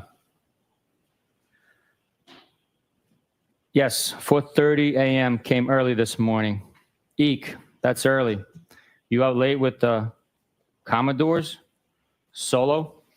Yeah, but you're always lining up your after party. Nope, not me. Selective. I am not a hoe. Hey, no judgment. Haha, you make me laugh. I know, I'm funny. Haha. What's on your mind? Nada. Just about to start cooking. Okay. What's on yours? I'm going to a Hillside Regulars 60th tomorrow. This could be a new low for me. Who? Detective, if I could interrupt 1 second. When there is a date that's delineated, could you just state the date out loud so the jurors follow the date progression?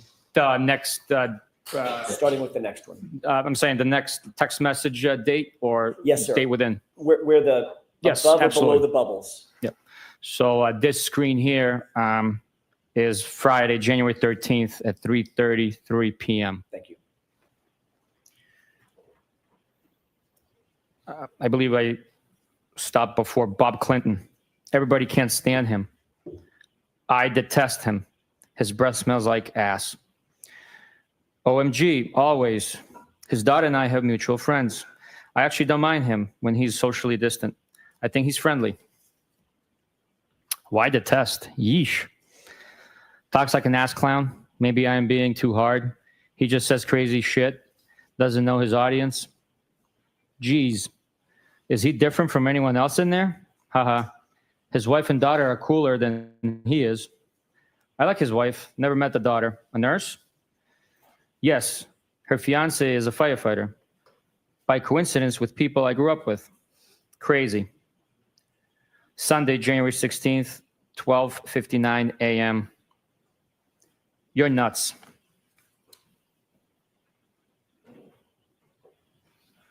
Foul ball. You stink. You suck. And you're double. Trouble. You're hot. Are you serious or messing with me? No, I'm serious. Feeling is mutual. Is that bad? How long have you thought that? Are you okay driving? You don't want to stay here? I am fine. I have an office at the PD. You didn't answer the question. Rather you stay here? I wish. I think you're messing with me. Why do you think that? Because this is so out of left field. Where did these feelings come from? I just think you're like me. Meaning, do you have your own kids? I have no kids. How am I like you? Hello? Aren't we alike? I think so. So why did you get my number and reach out to me? Shoot straight with me. I told you, I just think we're alike, right? Yes, agree. Now what? I don't know. Shouldn't you know? Do you like me? Yes, from jump. When was jump? First time I saw you. When was that? Hillside for sure.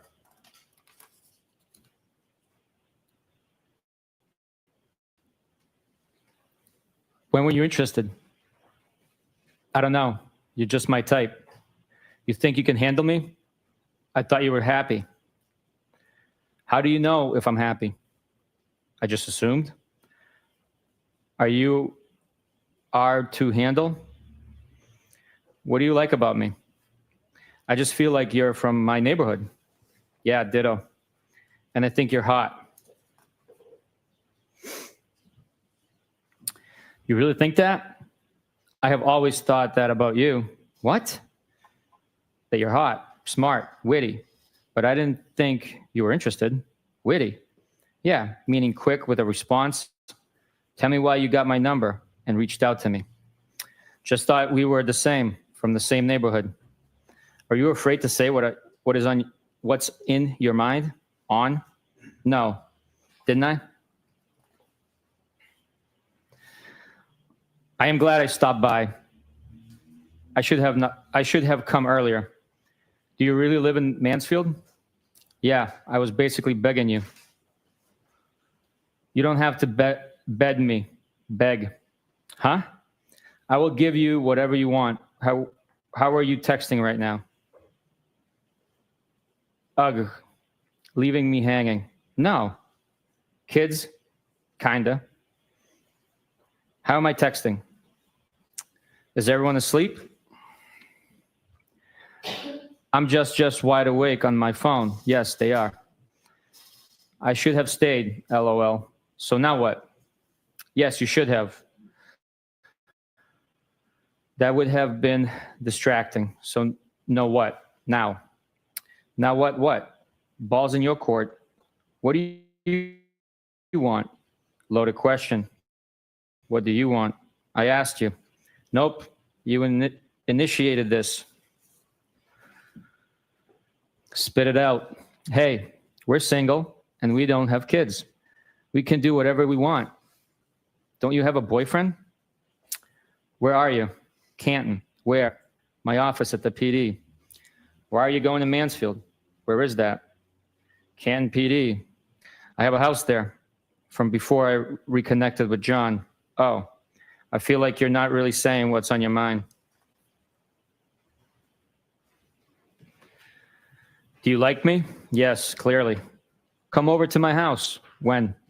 When works for you? Whoever. Whenever. When works for you? I asked you first. I think you're messing with me. I'm glad you came over tonight. Me too. Ball's in your court. What do you want, Karen? You look great tonight. I don't know. What do you want? You always do. Yeesh, really? Why? I look great? You're full of it. I think you're hot. I always have thought that. Just have not revealed my thoughts. I'm hot for the hillside. Low comps. Knock it off. You're hot, period. Are you glad you walked me out? Yes. Are you? Def.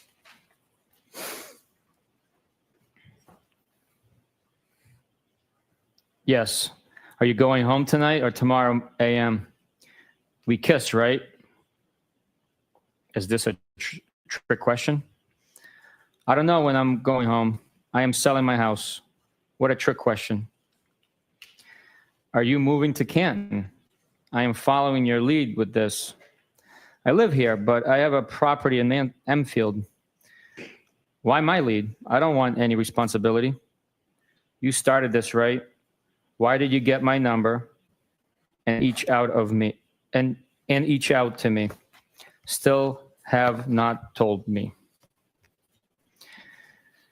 Sorry, should I not have? I am fine with it. Just don't know why you can't answer. You're mad at me? OMG. No, not at all. You're being silly. I told you. I just think you're like me and I am attracted to you a lot. Feelings mutual. I just never saw this coming. Why? Because I just assumed you were happy with your situation. I was, but things have deteriorated. Why? How so? What did Melissa say when you asked for my number? It is very, very complicated. He and I dated when we were kids, and then his sister died and everything got fucked up. He seemed very into you. I just told Melissa that I had your number, but lost it. That's cute. She wasn't suspicious? No, she's great. Does she know you like me? She's a sweetie. We just agreed that you're great.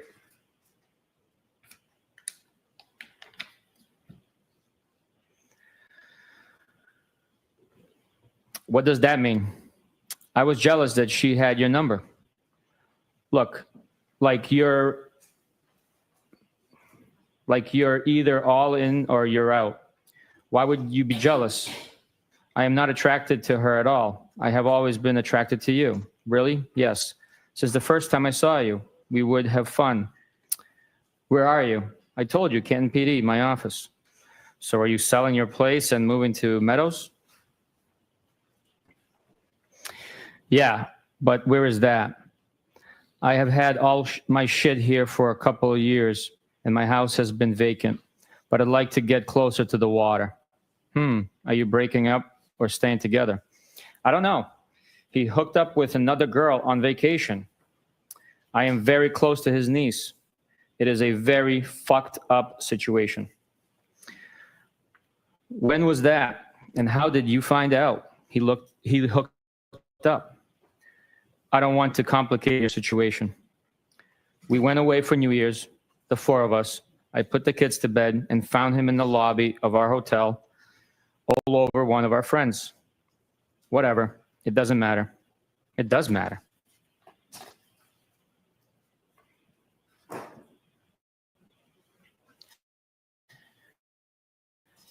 Did they bang? Does that matter? Sorry, I was just asking. I was just trying to figure shit out. It doesn't really matter. Okay, I won't ask again. I don't care. It doesn't matter. Okay, hear you loud and clear, Karen. Oh, okay. Why are you getting your thing all twisted up over simple questions, Dawn? I am not, am I? You're kind of getting defensive. Not at all. What is the question? Do you feel guilty texting me? No. Okay. What do you want from me? Nothing. Do you want anything from me? I would hang out. Oh, gee, thanks. OMG. What am I supposed to say? You're being tough on me. None of us is married. True. So game on? We can say whatever we want.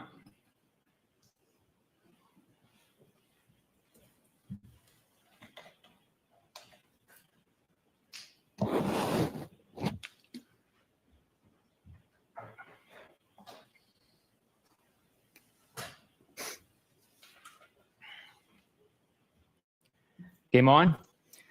You send mixed messages. I wish I stayed. Okay, game on then. Kinda. Can you hang? Sure. I hope you toss and turn tonight. I always do. Why? Why'd you say that? I just do. Why? Because you're fresh. No, I'm not. Okay. Do you always get what you want? Be sweet to me, please.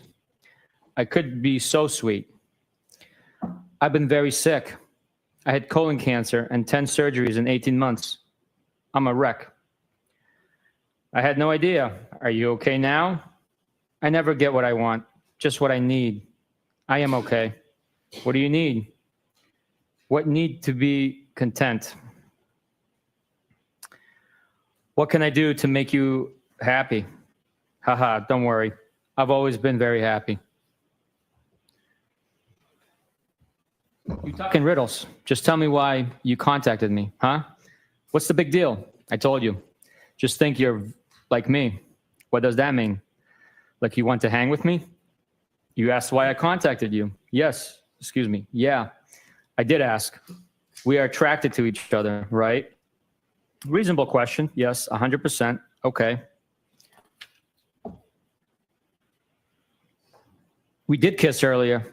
No? I think you initiated that. No? Yep. Do I owe you an apology? OMG. No. Why are you being sensitive? I am not. Kinda. No. Excuse me. Never. What do you want from me? What's on the table? What do you want ideally? The real deal. Sunday, January 16th, 7:37 a.m. Doesn't exist. Haha. Sunday, January 16th, 5:53 p.m. So you like Hennessy XO? Sunday, January 16th, 7:15 p.m. I am hurting so bad. Yeah, me too. The Currens went after it again at noon today. No way. This was about 2 hours before you came over.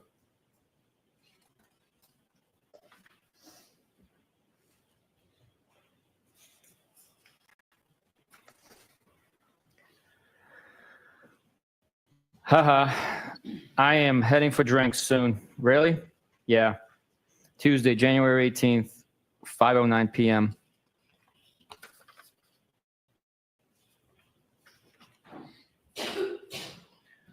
What's on tap?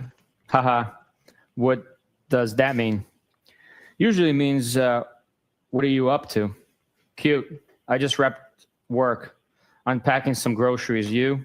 What's on tap? Also unpacking crap from my car. Anything good? Nothing on tap. Shame. You were a ghost yesterday. I can't be the cruise director every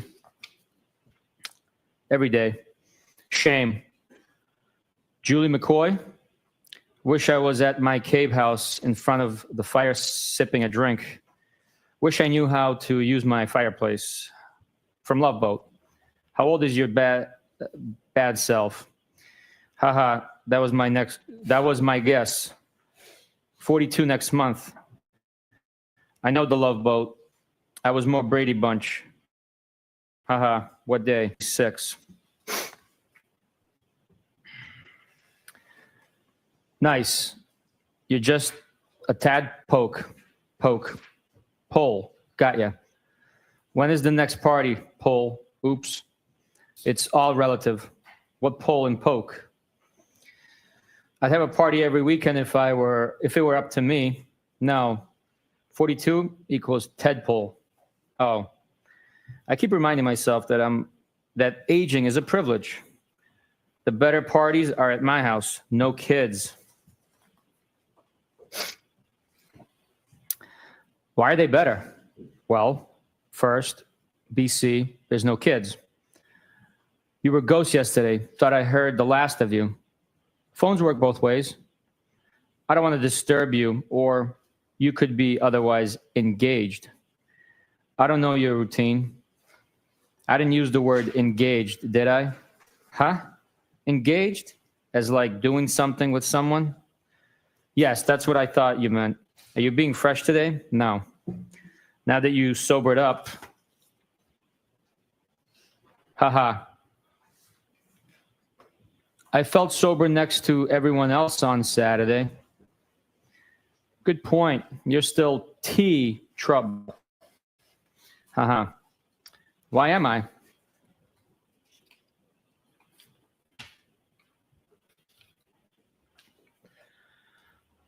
Just playing with you. What is that? Whiskey with a big ice cube. What kind of whiskey? Jameson, right? Cherry in middle. What good does that do? Are you in W Rocks? So good, yeah.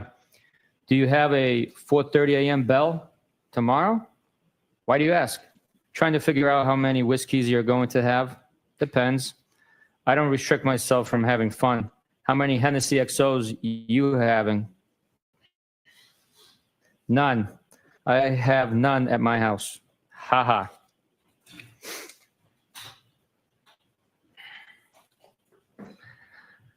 I am not really trouble.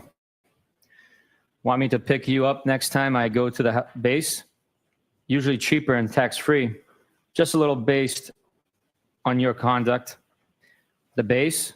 Military base. I go through the Henny fast.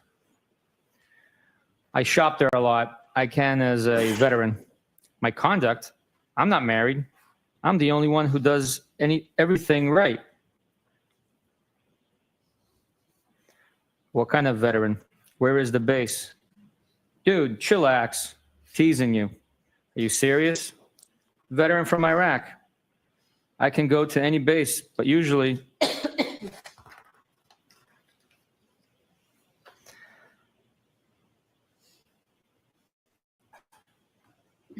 Hanscom and Bedford or down the Cape.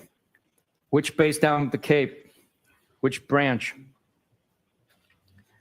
Army. I'm not abnormally sensitive. Joint base Cape Cod. I won't be so hard on you. Oh my God, you're not. You called me trouble. That makes me sound bad. I was just playing with you. You weren't, but that's okay. Stop being sensitive, please. I am not.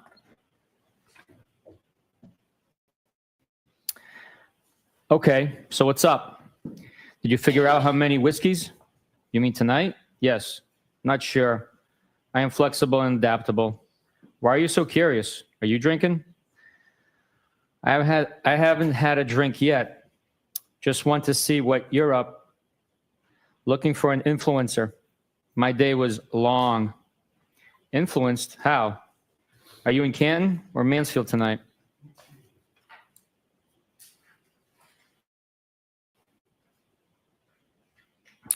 Influence to have a drink, even though it's Tuesday, in Mansfield. How often do you stay there? Is it a nice crib, house, or condo?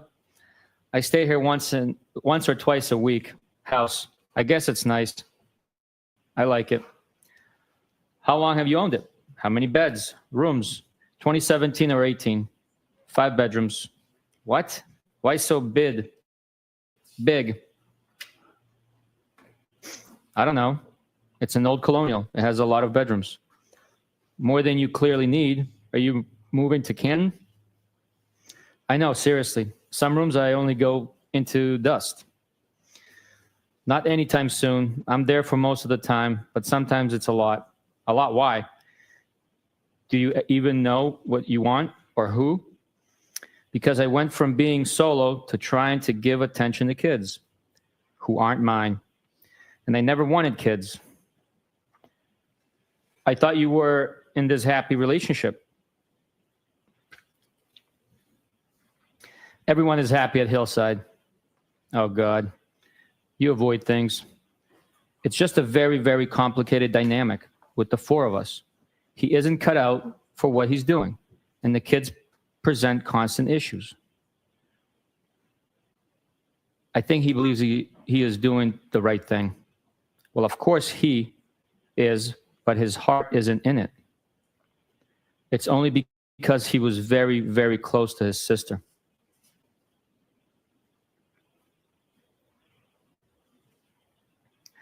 I know how you feel, kinda. I was married, and when I met her, she had a 2.5-year-old. I went from being single to being a dad. It's hard. I am divorced since 2017 and have no kids.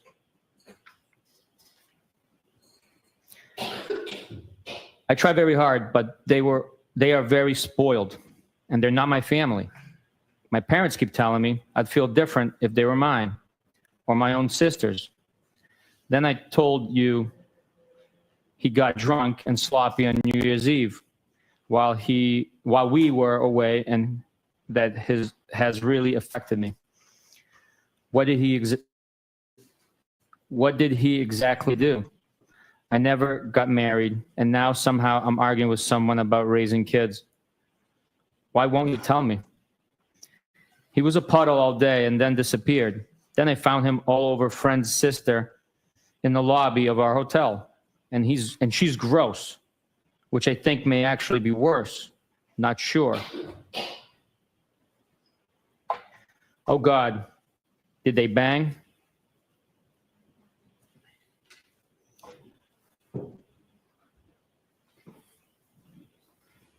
So I was the kids celebrating New Year's without him, which shouldn't be my role. No, I doubt it. He was a mess. Was it the first time with her, or do you think there were others? I don't really think there were others. I'm with him all the time. He never seems to want to go anywhere without me. But honestly, the issues with the kids bother me more than him actually cheating. They're constant, and it feels like lose. You clearly have a lot of feelings swirling inside of you. Yeah, it's very complicated. Sorry for the rant. You can vent, babe.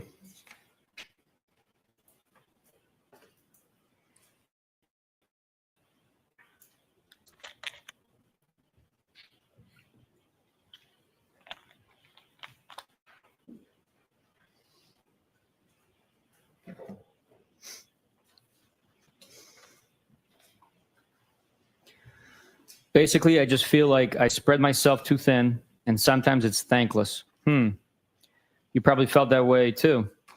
I did at times. It was 1, not 2, thankfully. Want to grab a drink?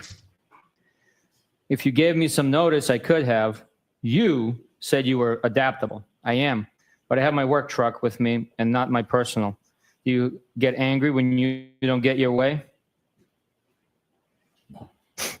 That sounds like an excuse. I rarely get my way. I don't make excuses. I don't make excuses. If I don't want to deal with someone, I tell them. Then I am a ghost. Why do you even want to hang with me? Don't we already hang out? I don't make excuses.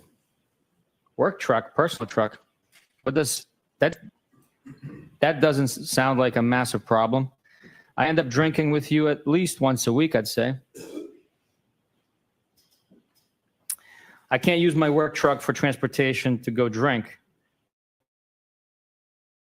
You think so? What makes you so sure? Probably would be fun. I think I see you about once a week at a bar. No? Not lately, but yes. Okay. So you asked why I want to hang out. I'm just saying that I already hang out with you. Yeah, but we have never one-on-one. Does going to a friend's house qualify as transportation to drink? Yeah, because I can't just have one. Can't drive that banged up. Have none then. There's 5 bedrooms here. Does mine have a lock on the door? Haha, LOL. I don't even know. I think so. You probably have a spare key. I don't know if I ever shut and locked a door here. Funny. Trust me, I am tempted. Grab the Hennessy. Thanks, doll. Funny. I am confused. You don't feel guilty in inviting me over? Should I? I don't know. Who knows what you feel? Only know what you said when you were drinking Hennessy. Haha. Geez, I just explained everything, I thought. Wow. You get angry easy. What are you talking about? I'm not angry, at the least. Okay, good. And I haven't had a single drink today. Okay. I don't really think I should feel guilty. Why is that? Why should I not? Dude, I am just asking. Don't get your thumb set up. Yeah, I just don't know what the question was. You have no impact on my tongue?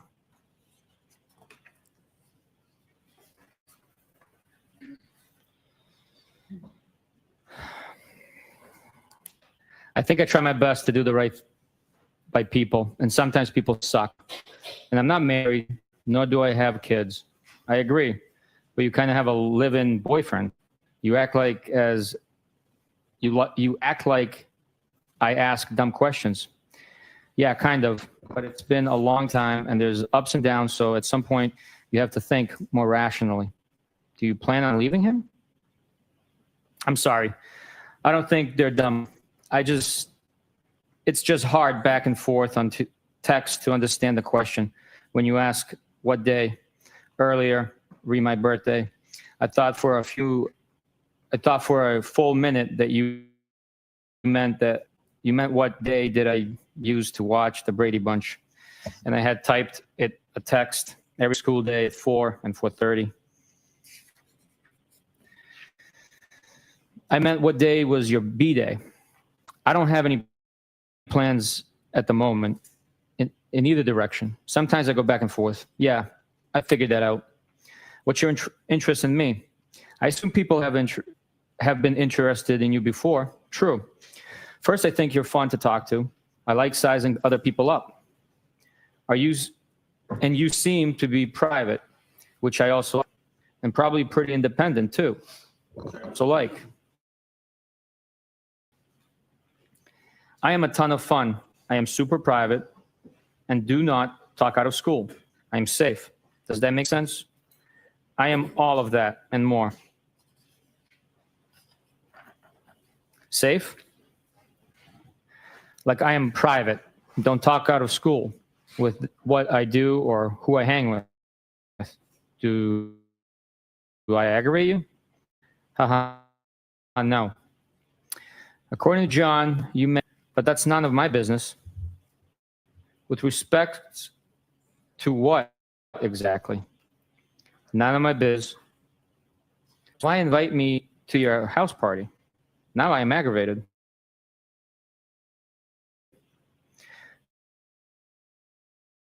Tonight's house party or last week? Last week. Like, why would he talk shut about me? Because we all like you. Everyone does. Geesh. You just said he talked shit about me. He wasn't talking shit at all. He always says how much he likes you. Just mentioned Brian does all right for himself. He has not said one negative thing about you ever. I just didn't think you were that private, that's all. I am about a lot of things. Don't be so sensitive. I am good. Oh, geez. Are your panties in a twist now? Stop. Nah, my boxers are just fine. Okay. You're not going to run your work truck through the gears tonight? I thought you were tons of fun. No, I am not. As much as I would like to. Moving on to the next call. Huh? Will you stop? You sensitive again? I can't really follow your thought process. You keep kind of insulting me a little. I am still confused why you want to hang with me. It's also out of left field. No, I am not. Are you single? Yes. I don't think it's out of left field. Wasn't I already begging you to come over last Saturday? You getting my number from Melissa and reaching out to me. And then on vacay and probably a few other occasions. You didn't really beg. I asked at least twice. How do people usually reach out to each other? Why would I have thought you had any interest in me? Usually do it when they do live with someone. Do not. Maybe, maybe not. So you have sent me signs before? Did I miss them? John and I have had a lot of ups and downs, and we already did this nearly 20 years ago. And there's kids involved that get attached and things get muddy. I don't know what the answer is, but I feel very strongly that I've put my best effort in with all three of them and the extended family too. At some point, it gets frustrating and my actual feelings take precedence. I get it. I am not denying that or that it gets tough. Do you remember anything you said to me the other night? I'm just trying to explain where I'm coming from. Yes. I get it. I deleted it because I didn't want to do my own text walk of shame. But I'm pretty sure I remember everything. Okay. So don't you think it would complicate and confuse your situation if we hang out? Fair question. Probably. Do you only do things with that simplify your life? Nope. I complicate my life on the regular. Yeah, so does everyone else. Just so you know, I thought you were extremely hot off the rip. Amazing personality. I could go on and on, but I do not. Want to pump your shut up too much. Thanks for saying that, but low comps at Hillside. You know how to ruin something nice. I frequent other places. John has showed me about 5 times the Ring video of me walking you out on Saturday, and my voice and my accent are killing me softly. What? Yeah, he has cameras everywhere. You cops. Jesus. He like, Christ, are you guys hooking up? OMG. Great.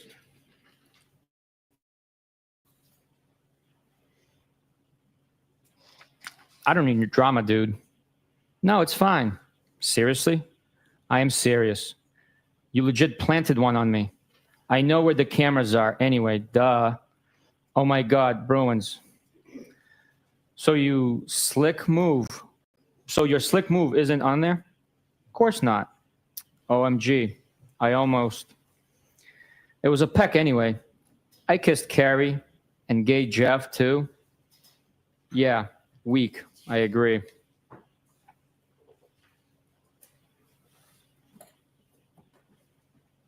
LOL, funny.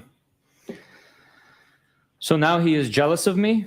No, I told you he likes you a lot, which makes this worse. You said or did something at the bar last week, and he goes, I like Brian more and more. I think he is a good dude, too. Yeah, he is. Funny. What's your end game? What do you want from me? You will just confuse the shot out of yourself. Shit. Because I am a lot of fun. So am I. I'm sure I'm more fun than you. How so? Details. I don't know. I hate people on the whole, but I've been told by many people that I'm a lot of fun. I don't do anything half-ass, nothing.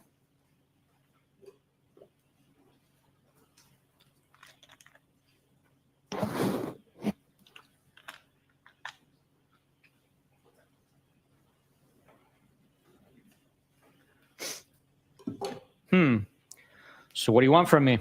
I don't know. I just like you so I reached out. You have zero idea? Nope. Oh, God.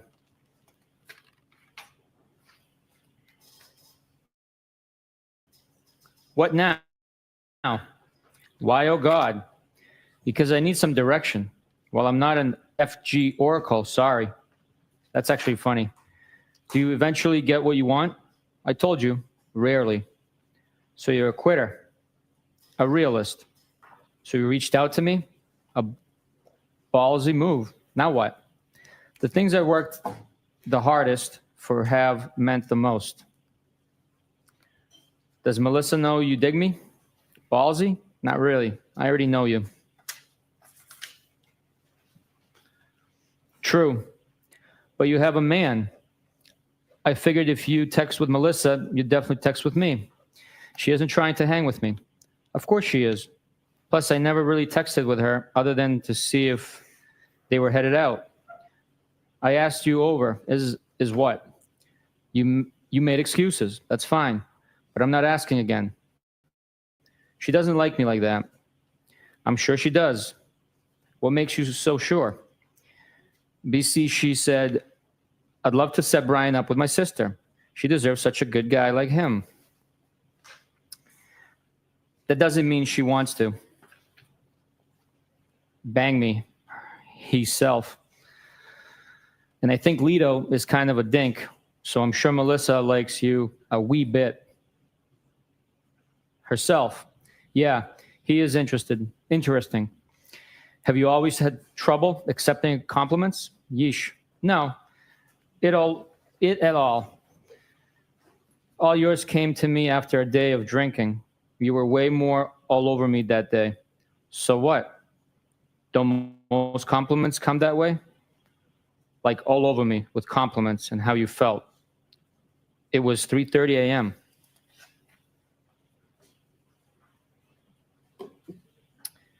It was fun. I've complimented you today, too, and kicked my nuts in. Oh my God, how? If I had more notice, I would have grabbed a drink somewhere. So I am all set with. That's fine, but I am not asking again. Well, it was 7 p.m., and I'm super cool. So right now, asking again. Excuse me. So right now, asking again. Coming to your house would have been bad for the both of us. For starters, you wouldn't have wanted me to leave. Now equals not. That sounds good. That's trouble. Why?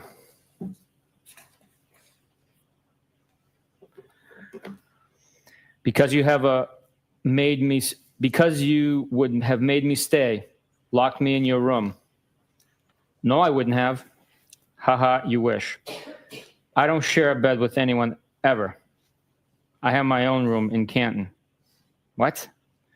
Yeah, I think sharing a bed is archaic. Is that the one you wanted me, TK, stay in? You sit like to be spooned? You don't? Not for more than a minute or two. Weird. You would rather sleep alone? I've got to make my sleep count. So doesn't everyone? Honestly, I am the world's lightest sleeper. I can hear an ant crawling across the floor, and I wake up almost hourly. which isn't fair to whoever I'm sleeping with. Okay, bet Melissa isn't like that. Haha. Lori wouldn't like that. I know for a fact Melissa isn't like that. She told me she can't even fall asleep unless they're spooning. Lito rolled his eyes and pointed a gun at his head. You've probably got to go to work on your truck. Talk soon. Whatever.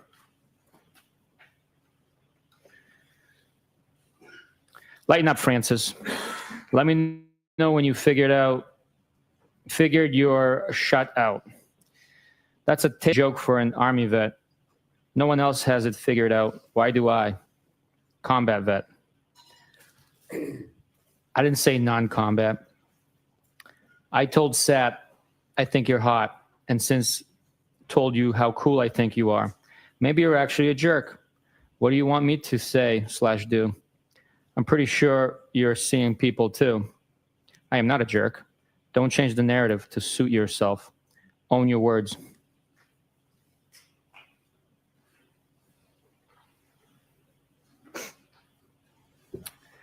I don't think you're a jerk.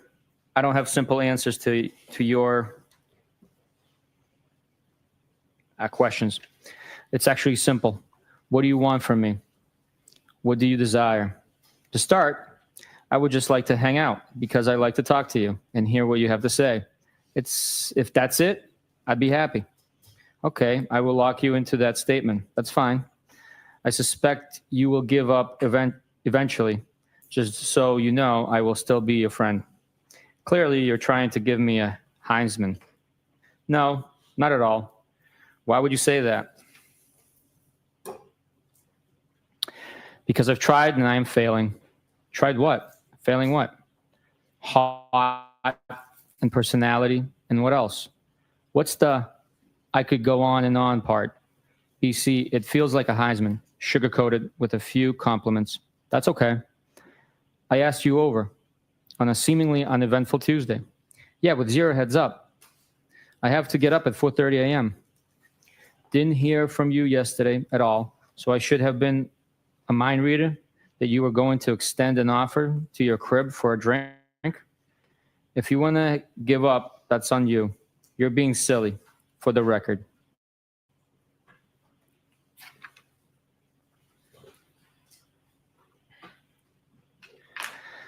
No, I'm busting your chops. It's okay. No, you're sensitive. Nice try. You don't think if I came over for a drink, we would have got carried away? You said you were adaptable and tons of fun. I took that as an invite for an invite. Oh, okay. I'm 42. I know what happens when you invite someone for a drink. You're the master of avoidance. So you think I would just give it to you? Give to you? Give it up. I've been a lot in my life. I have a little bit of a carpe diem mindset. Been through.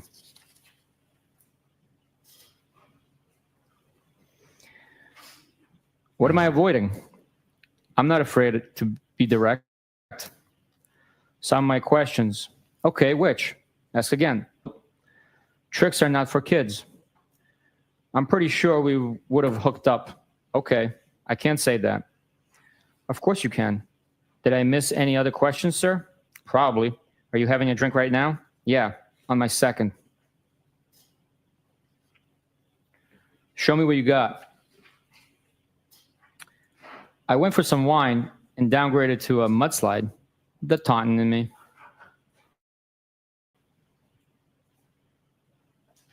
Haha. I had to make another one because you got me all worked up. I could have made it for you, weirdo. Sure you could have. Done a lot.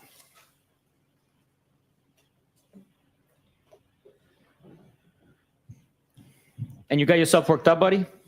Yep, I am. What a crime? Excuse me. That a crime? Are you annoyed? Kinda. Why? Because this offer on me last minute of through. I could have made 3-round tips by now. Excuse me. I apologize. You could have made 3-round trips by now. Oh, I bet. Crickets. 4 round trips. Bite me. Geez, that's fresh.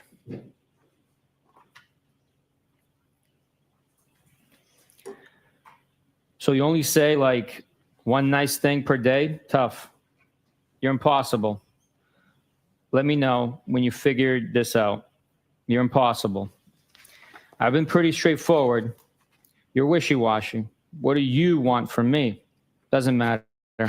Okay then. Wednesday, January 19th, 10:08 a.m. Sup? Sup? You tell me, playa. Just working remotely. Sweet. From Mansfield? Yep, you? I am in Canton at the moment. I want to drink. Haha. Is that bad? Really? I think day drinking once a week is okay. Go celebrate the 20th anniversary of the Tuck Rule. I can't wait until tonight. Wednesday, January 19th, 1:07 p.m. Where are you planning on heading? Not sure. Wednesday, January 19th, 3:34 p.m. I'd invite you over here, but you probably have your work truck. Here we go. I assume that's a pass. No problem. What's wrong with you? Excuse me? I didn't answer fast enough? Huh? Where'd you get that from? You're tough to make plans with. I'm headed out shortly. I tried. Where to? I'm meeting my friend in town till about 7 and then likely make my way back. Okay.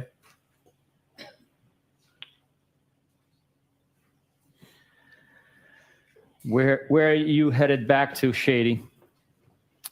I assume that means Shady. I'm meeting my gal pal, who's from Canton, back to Mansfield. Do I know her? Name? I don't think so. Julia Mellon. Lives on Sherman. I'm not trying to be difficult. I just don't want any drama for either of us. I don't either. Okay. Trust me, I am tempted. I don't think it's a big deal. What? You coming over to my place? Or you coming over mine? Okay. You clearly are getting aggravated with me and my lack of participation. No, I'm not aggravated at all. Okay, we're good. I will see you around. I knew this is how you would act. Whatever. You can get most any guy you want, so you're not losing any sleep over this. None of that is true. I'm not talking to any other guys, and I have issues with John, and things are far from perfect. You just happen to know about him because we all hang out at the same bar. I'm sure you talk to other girls. That's what single people do. I'm not married, and neither are you. Neither is John. Was that your attempt at a lecture or deductive reasoning? What do you want from me? That's just how I feel. Excuse me. That's just how I think/feel. You don't need to approve. I've already answered that last question a couple of times, I think. I'm not judging you. Never have, never will. You shouldn't. I don't know what your private life is about, nor is it my business. You just happen to know what I see, that I see someone. I don't have kids, and I'm not married. Aren't you afraid you might actually like me? I don't think that's a bad thing. Isn't that the point? Well, it would be complicated because you have a boyfriend. That's funny. You said we are all a lot alike. Because we are. Yeah, life never stays the same. Things always change. Okay. Why are we alike, according to you? Because we go with our gut and how we feel? Isn't that kind of what you told me? Yes, that's true.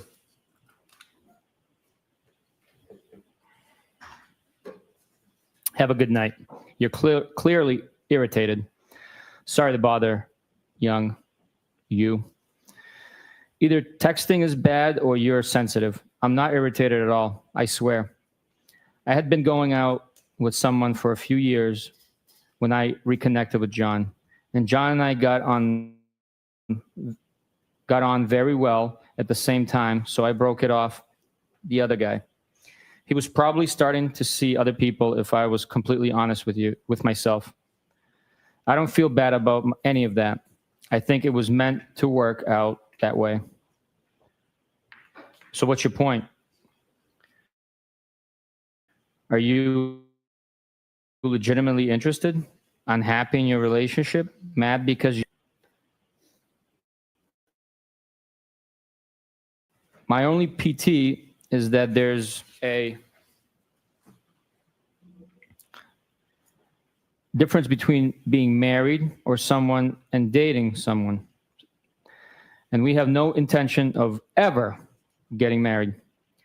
The PT of dating is to not get tied down if you're not confident you should be. In my mind, anyways. The first two, but I don't care too much about the other girl. Okay, so he is cool with you dating other people? And I'm not happy per se, just realistic that there's cracks and it's far from perfect. I doubt it. If he is seeing someone else, I wouldn't want to know either way. He probably feels the same, and you probably feel that way about whoever you hook up with. I think that's normal. Okay. You don't agree with me?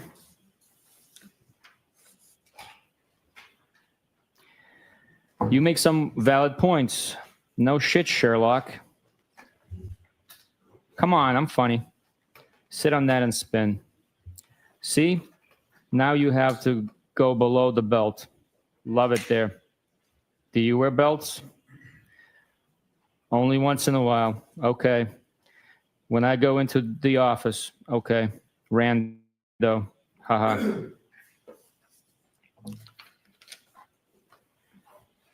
I was teasing you. You getting all dressed up for me. Haha. I pretty much wear all black every day. Love it. Where you going in town? Newbury. She works there. Doing?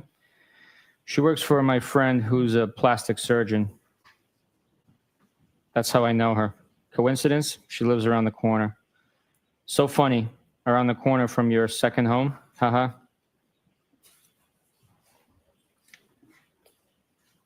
Oh, haha. I had to come downtown earlier, so told her I'd meet her for a drink. You there now? You would like my spot at the Cape. I have a great spot for dinner and drinks down there. Are you there tonight? I'm a beach worshiper.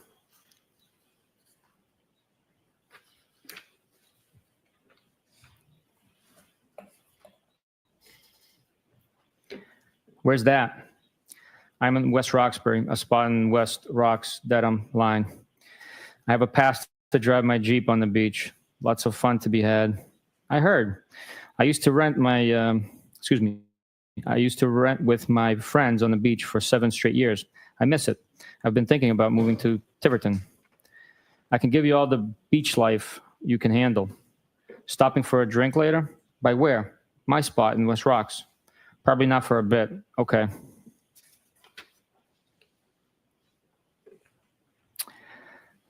At a bar?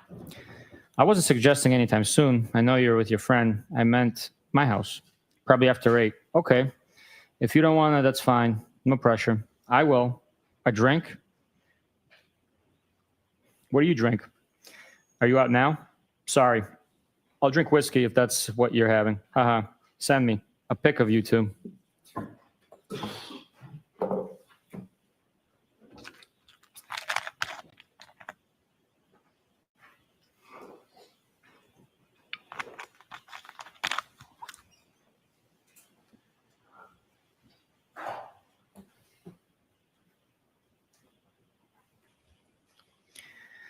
Haha, I figured. My shot is tight. Shit. Sure you can handle this.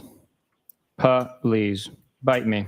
Stop saying fresh things. Why? Excuse me, I'm sorry, Detective.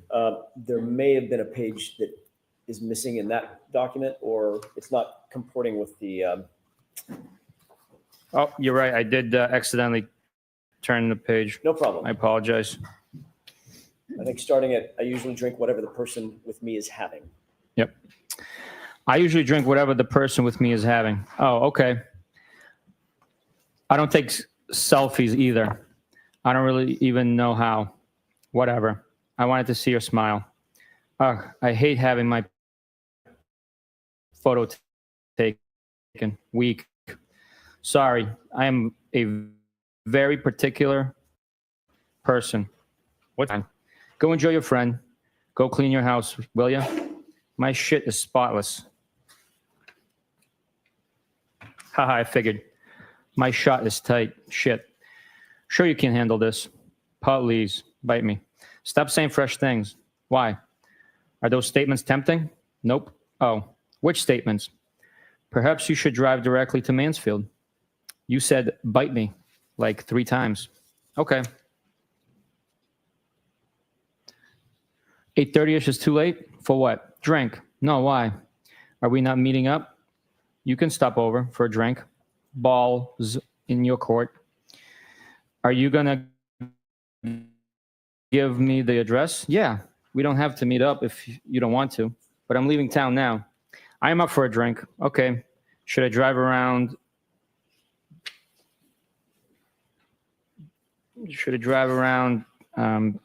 W. Roxbury? I assume it says yelling your name, question mark. It's cut off.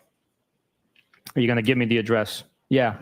We don't have to meet up if you don't want to, but I'm leaving town now. All right. It repeats itself. I apologize. So, okay. Should I drive around W. Roxbury yelling your name? Haha. No. Where are you now? Newbury. Do you really want to come over? Only if you want me to. Can you take charge? I thought we already settled this. Haha.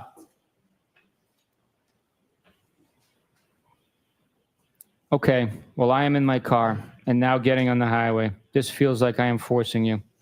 Not at all. I am game. Okay. Well, I'd like to know where the hell I'm going. Pike or 93? You just want to meet me at the crib, or do you want to come over? Pike, I would daub say. You decide. I don't know either. Whatever you want. I don't either. Play so wherever you're comfortable. You know anyone in West Rocks? I don't think so. Ha ha ha. Then just stop by for a drink. Up to you. No pressure. Just give me an address. I hate texting while driving. Bryant Road. Text me when close. Okay. I will show you where to print. Park. That's W Rocks? It's not coming up. Yeah. Then put Boston in. Bryant Drive, West Roxbury Township, New Jersey. Searching for a friend. Then add your phone contacts so you can search for their address on maps. It's a screenshot sent through. First one. What app do you use? Turn around on the street. Park at the top of the street across from the red minivan. LMK when you're here. Here. Wednesday, January 19th, 11:13 p.m. Home. Alive? Cool. Thoughts? Maybes. You? What? You asked my thoughts. You didn't answer. I don't know my thoughts. Okay, I think I get it. You have any? Thursday, January 20th, 12:27 p.m.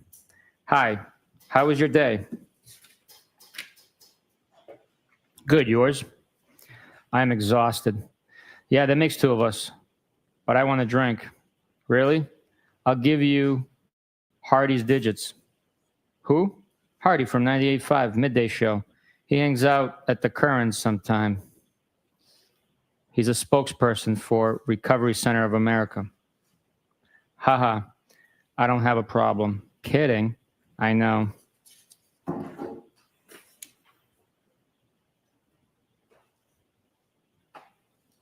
Good riddance. Haha, stranger, stranger. Hey, I was at Hilly all weekend. Have not heard from you. Haha, I apologize. Sunday, January 23rd, 9:40 p.m. Phone works. You sure? Friday, 11:32 p.m. Well. Saturday, 11:54 a.m. John died. All right. Lights, please.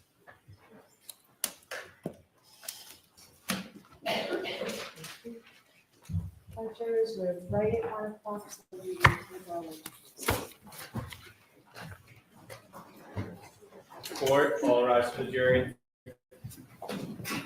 I'd like to see counsel just a second about scheduling, please. Goodbye.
Why don't you come in? All rise.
court is back in session. You may be seated.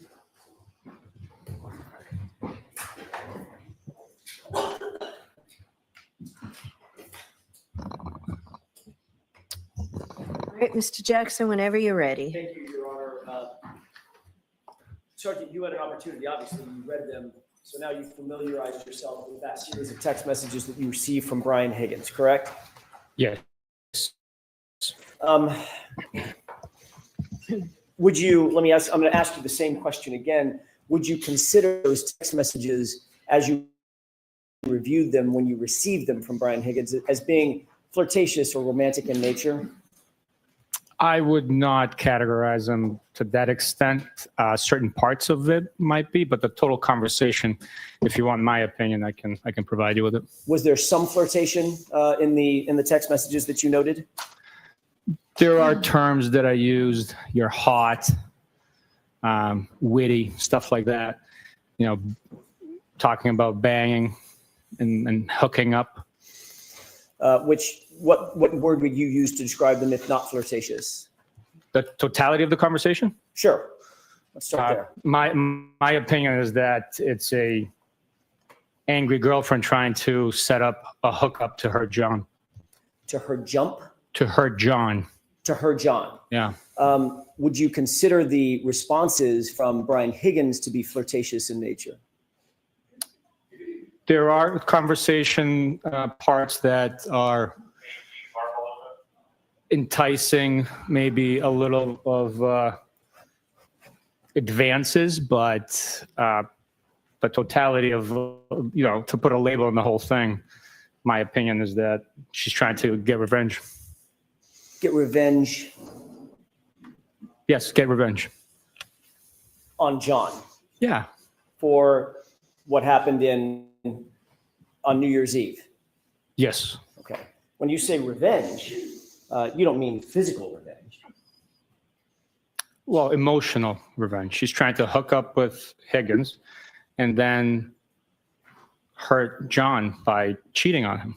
And in fact, you did note that John O'Keefe was not privy to these text messages, right? Objection. I'll allow that. Do you know that? I do not, Your Honor, no. He's not on these texts, is he? I don't know if their accounts are synced at this point. I don't know if he's seen them. I don't know. He's not, his phone, you know what his phone number is. You guys got his phone, right? We do have his device, yes. Do you have any evidence that his account was somehow, I don't even know if that means synced with Karen Reed's account? Not from his device, no, but he could have seen the text message. Okay, so there's no evidence that he was synced. His account was synced with anything, correct? I'm sorry, can you repeat? There's no evidence- You were facing the other way. I didn't hear. There's no evidence that his account was synced with anything. Not his device that we have, no. And you don't have, as you sit here, you don't have any evidence whatsoever that he saw any of those text messages, correct? We don't have that, but I do not know. Okay, so as you sit here, my question is very simple. Do you have evidence, affirmative evidence, that John O'Keefe ever saw these text messages? I do not have evidence that he saw them, Okay. no. So would you agree that the text messages show a romantic interest, for whatever motivation, a romantic interest from Brian Higgins toward Ms. Reed? You have to ask that differently. In your mind, as you read the text messages, did you determine in your head that there was a romantic interest by Brian Higgins toward Karen Reed? In my mind, I saw the text messages for what they were, initiated by Karen Reed, and began a text message conversation with Brian Higgins. And Brian Higgins was responsive to those text messages, correct? They did communicate back and forth. He was responsive to the overtures that Ms. Reed made toward him, correct? Overtures. Suggestions. Let's get together for a drink, come over to my house, I'll come over to your house, things of that nature. Those went back and forth between the two, correct? Yes, they went back and forth. Yes. And did you determine that there was an interest by Brian Higgins in Karen Reed? I read that he repeatedly asked her what's her plan, what's her goal, what's her interest, what's her intent.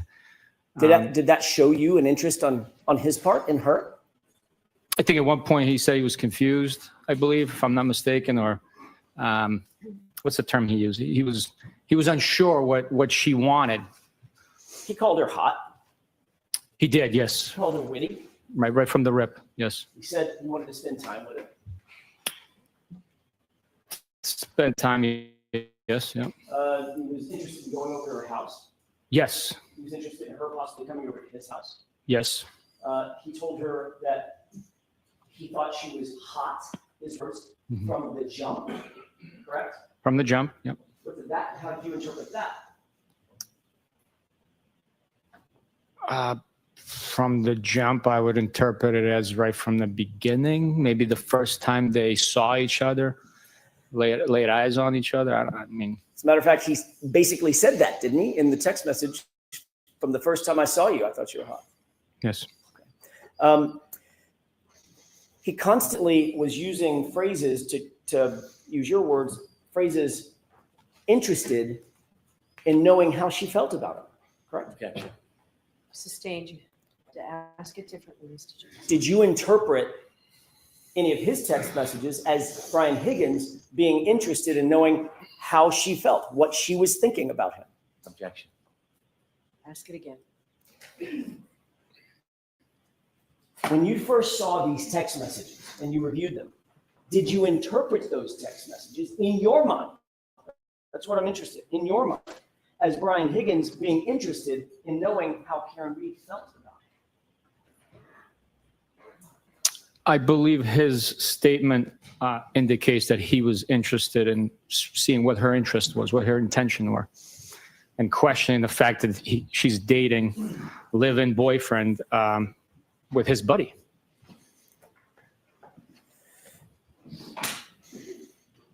He used the word ghost several times, correct? I do recall reading the word ghost. How did you interpret that word? Objection. I'll allow it. I interpreted ghost in the common slang terminology as to abandon conversation, stop communicating. He indicated that 2 different times in the text string, correct? I know I read the text messages, but reading them out loud to a room full of people, I might not have remembered how many times the term ghost came through. Fair I enough. was concentrating more on the reading, not on the comprehension of each word. Fair enough. But you did note that he used that term in his text messages to her, right? I think I recall at least once that the term ghost was present in the communication. Did you interpret that? I'm looking for what was in your mind. Did you interpret that, the use of that by Brian Higgins, as showing some level of frustration at her abandonment of the conversation? No, I did not. Not at No, all? no.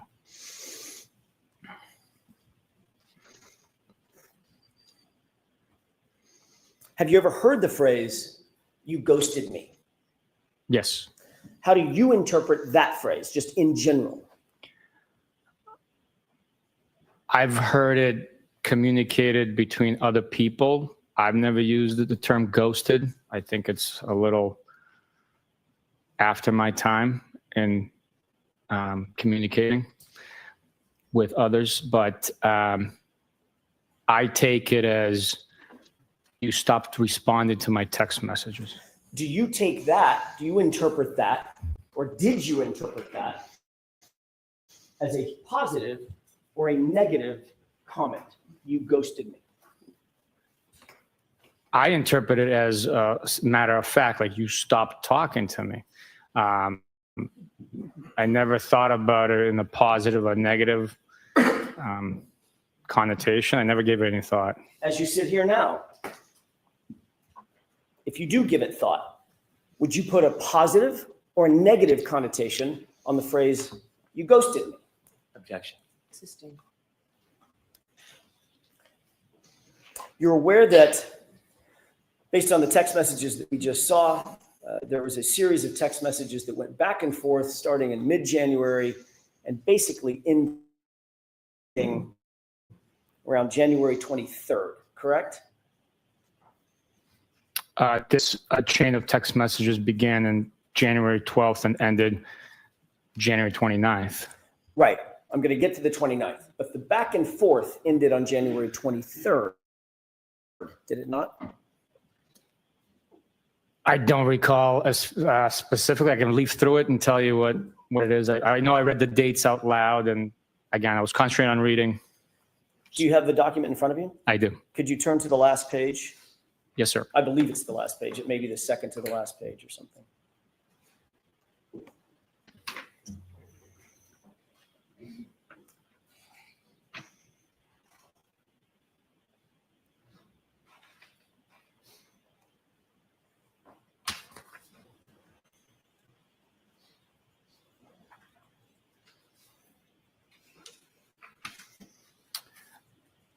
Do you see an entry on January 23rd, 2022, a text message from Brian Higgins, thought you were all set? Yes. And Ms. Reed responded with talking? Question mark. No. Period. Correct? That is her response. Mr. Higgins then responds, with 4 N's behind the H. Correct? That's correct. And then he responds again. By the way, did Ms. Reed respond to the No, she did not.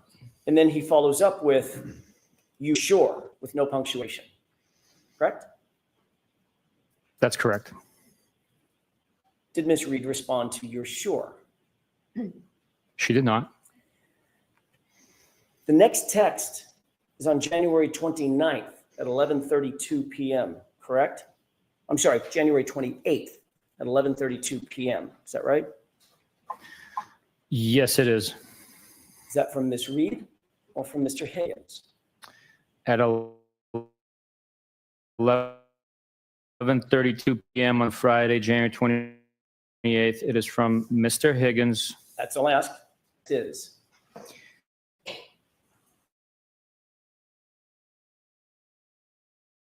And then the next text immediately after it.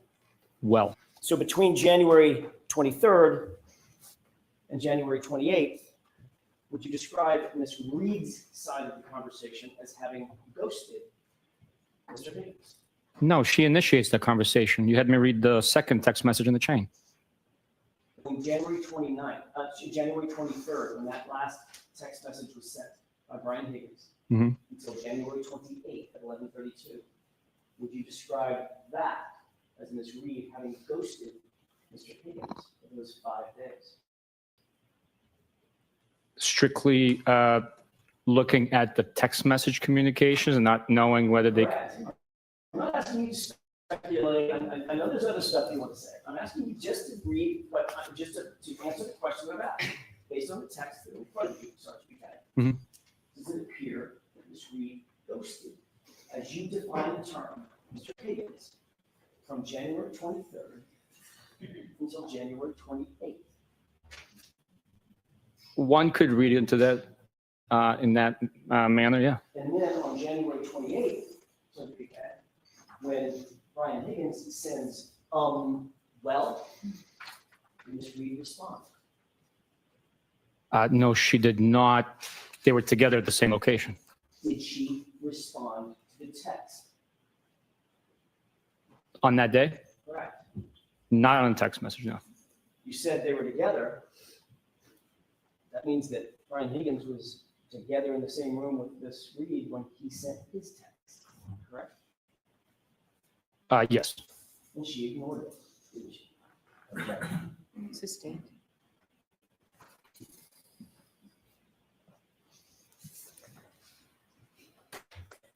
You also received from Mr. Higgins certain text messages between him, Mr. Higgins, and John O'Keefe himself, correct? Yes, we did. And one of those text messages one of the last text messages that they exchanged was, as a matter of fact, the last text message that was exchanged was Brian Higgins at 12:20 a.m. on January 29th, 2022, texting Mr. O'Keefe, "You coming here?" with 3 question marks, correct? I would have to take a look at the document. I don't have a memory of it specifically. I know I reviewed it, but I don't have a memory of the time and content.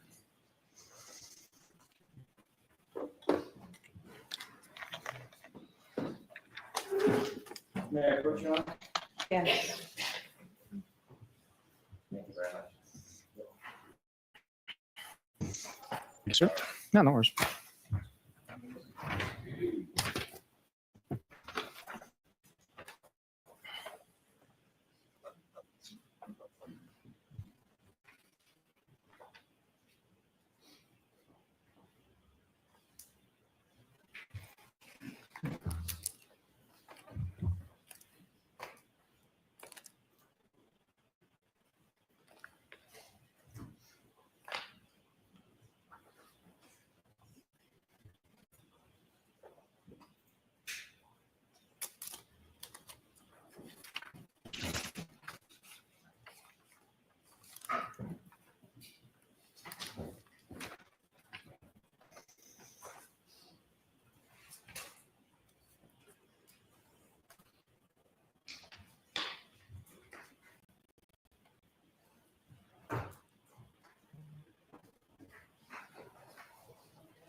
Based on this extraction, I cannot definitively say that this text message was sent on January 29th because of the file source time and, and the JPEG being so small. I can't testify to that, sir. May I approach? Yes.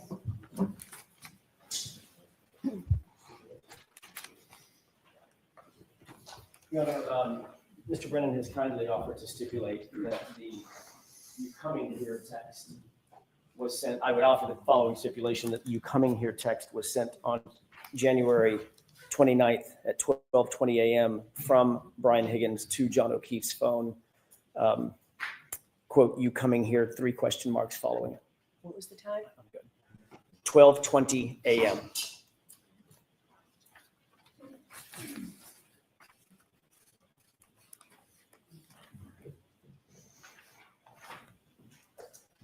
May we enter that stipulation with the court's permission? Sure. So, jurors, you've heard that the lawyers agree that that fact is true. Thank you. Thank you, Sergeant. So you were aware of the timeline on or about January 29th when, first of all, Karen Reed had not responded to a text message from January 23rd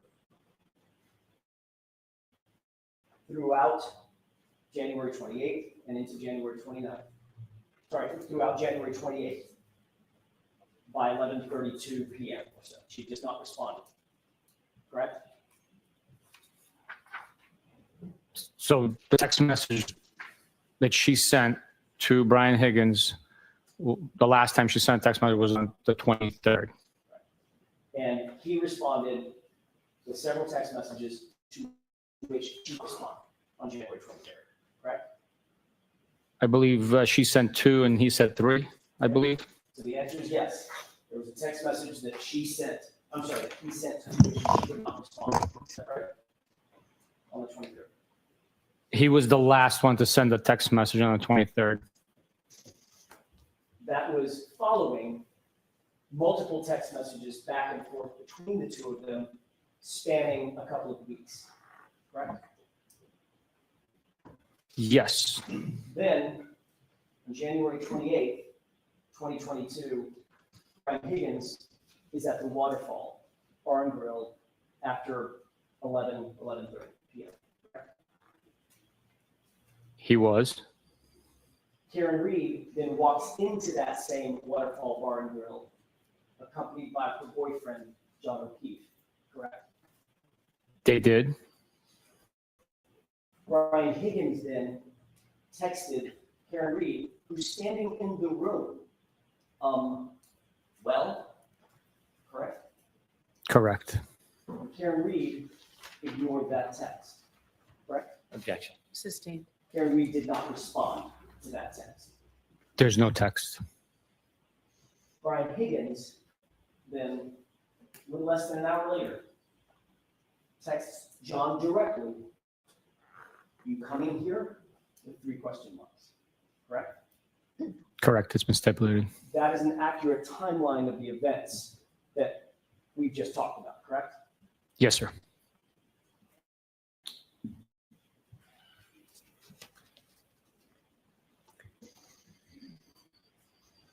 You're also aware of a call, your investigation revealed a call between Brian Higgins and Brian Albert at 2:22 a.m. on the 29th, correct? Objection. Sustained. Did your investigation reveal a call between between Brian Higgins and Brian Albert at 2:22 a.m.? Objection. Sustained. May we approach, Your Honor? Okay.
Sure.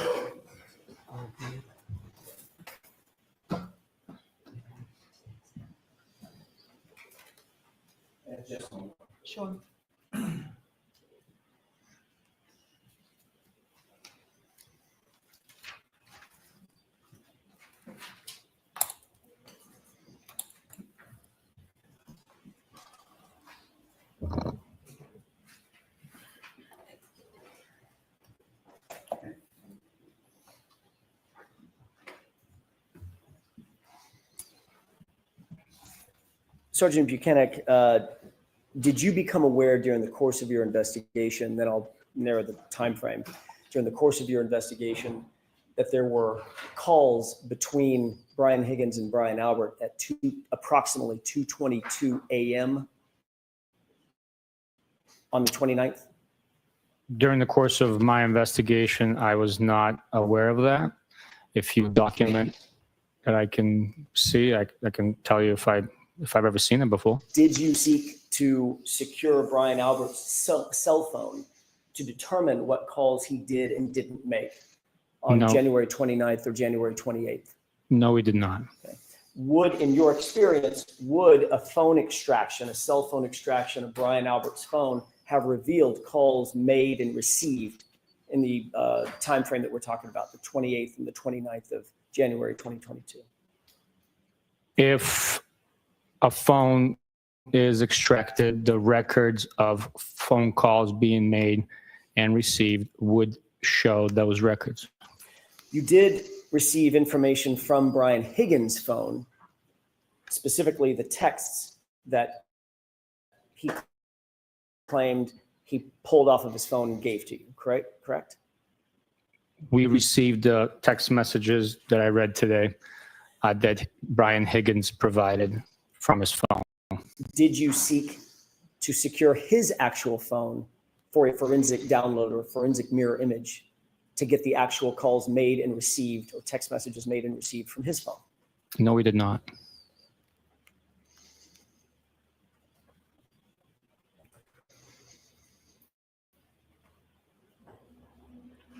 At some point,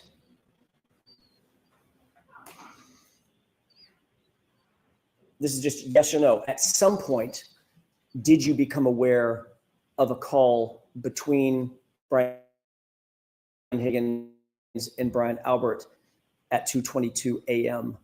on the morning of the 29th? Just yes or no? No. As you sit here today, this is new information to you. Let me rephrase that. This is unknown information to you. You do not have any information about that? Objection. Sustained. We need a time frame, Mr. Jeff. I realize that, Judge. That's why I'm asking it this way. As you sit here, are you aware of a phone call between Brian Albert and Brian Higgins at 2:22 a.m. on January 29th, 2022? Well, you just shared that with me. I have no memory or record of seeing that it actually took place. I do not know. Okay, so you've never heard that before. That was what I was getting to. You've never heard that before. No. Okay.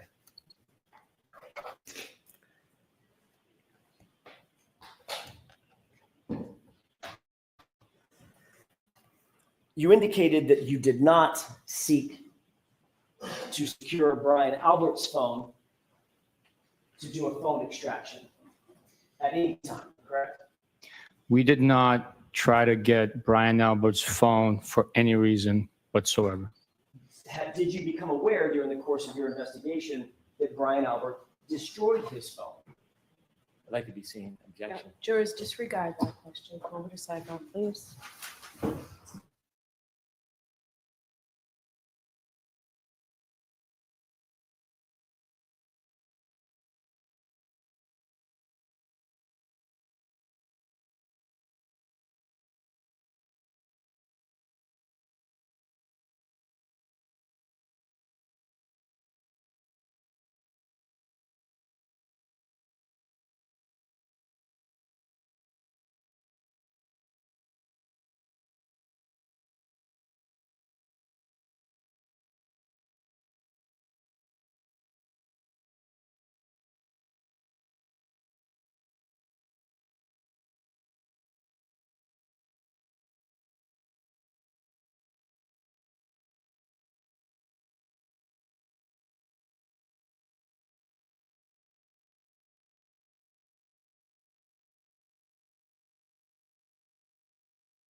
May I inquire? Yes. Thank you.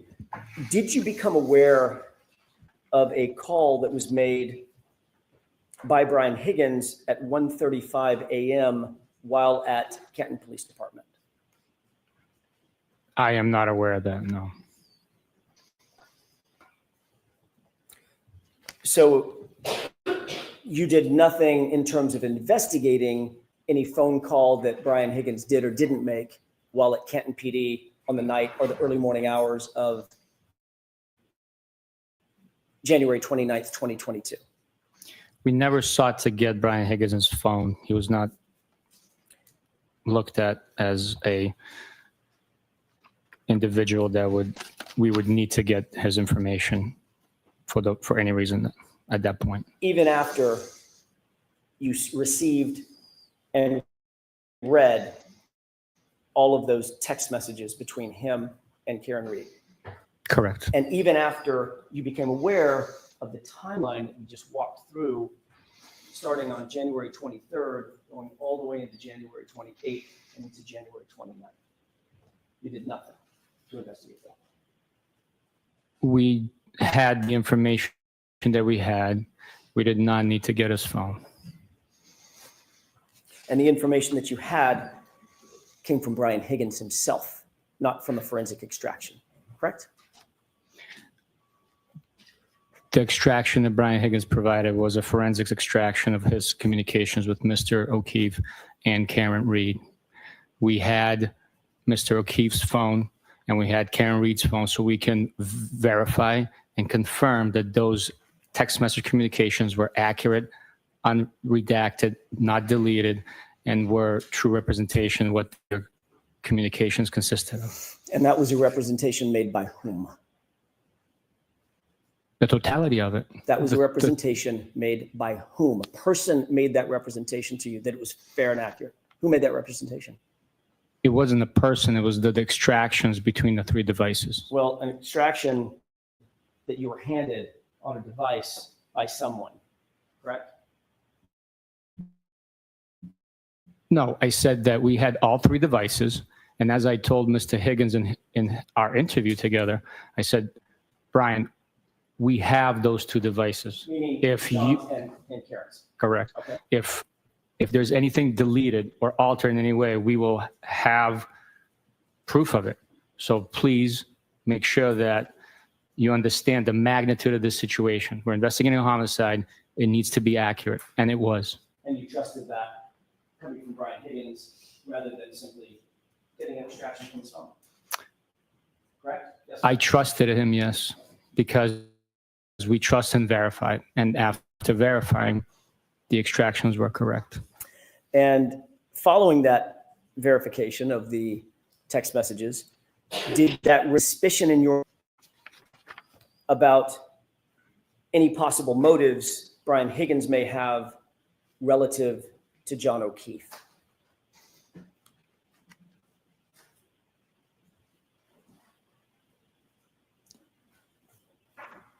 Suspicions of motives? Is that your question? Correct. No, the evidence spoke for itself. The honesty, cooperation of all the witnesses and corroborating, supporting facts spoke for themselves. So I was not suspicious of his motives. The conversation was documented over text message. Spoke for itself. Supporting documentation, including the text message at 2:20 a.m., just minutes before John O'Keefe arrived at 34 Fairview from Brian Higgins, right? 12:20 a.m. That's one of the factors, right? That's one of the factors that is part of the entire investigation, yes. One of the other factors is that John O'Keefe's body was found in the lawn at 34 Fairview, just feet from the front door, side door, and the garage door. Right. That is when Mr. O'Keefe was found on the left side of the lawn, yes. And one of the factors was you originally said that it appeared that it may be an incident involving a cocktail glass to the face. Initially, please. Based on verbal reports, initially, that was a possibility. Again, it was before we spoke to I realize three. it's before a lot of other things happened, but initially, that's what I'm asking about. Yes, initially, it was a possibility. And when you saw John O'Keefe at the hospital, a big contusion above his right eye, correct? That is not correct. A big egg just above his right eye? That is not correct. You did not see that? His eyelids were swollen, not above his eye. And it wasn't a contusion. Two different paramedics, so they saw, they described as an egg above his right eye. Well, let me ask you differently. Did you speak to any of the paramedics? Yes. Did they describe an egg above his right eye? I'd have to see a report to actually be described as an egg above his right eye. Did you notice laceration at his right eye? His right eyelid did have a tiny, tiny laceration. Did you see a small laceration on his nostril, on his nose? A tiny, tiny laceration, yes. You noted that he didn't have any broken bones or fractures other than to his skull? I did not know that. I didn't conduct x-rays or conduct the autopsy. I'm not a medical professional. You didn't ask the doctors at the time you went and visited him and saw him in the hospital whether or not he had broken bones or fractures? I don't believe they reported that. And another factor that you considered was the fact that in the early morning hours of January 29th, 2022, around 6 a.m., 7 a.m., 8 a.m., there were no taillight pieces found at that location. Zero. You consider that? At what point? On January 29th, between say 6 a.m., 7 a.m., 8 a.m., 9 a.m. Consider that? Once we learned that there was damage to the defendant's right rear taillight, Sergeant, I'm not- I could only consider at that point because I didn't know what I didn't know. Right. We don't know, we don't know. We work with the evidence that's presented and we develop the investigation. And the evidence that was presented at that time, Sergeant, was a leaf blower was used to search the area, the exact area that you described to this jury as being the area around fire hydrant, flagpole, where John's body was, and no taillight material was found at all in the first searches. You're aware of that, yes or no? Yes, As a matter of fact, you're also aware that no taillight material was found until after that SUV was in Massachusetts State Police custody and sitting at Sallyport in Kent. Correct? I believe the first taillight piece was found after it was in our custody. I don't know the exact time. I'd have to see it.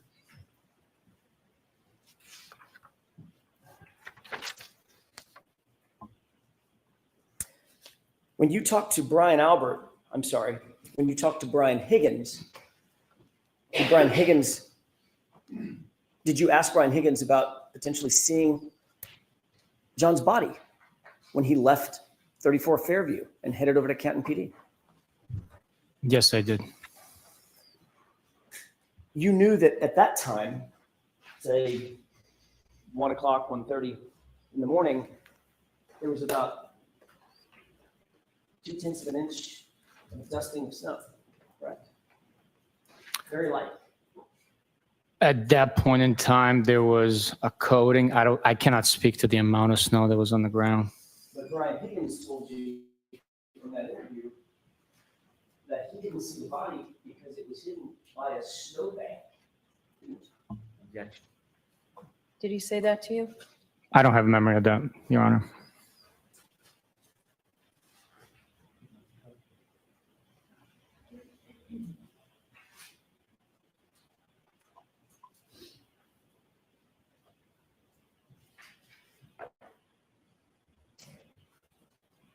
May I approach you? Yes.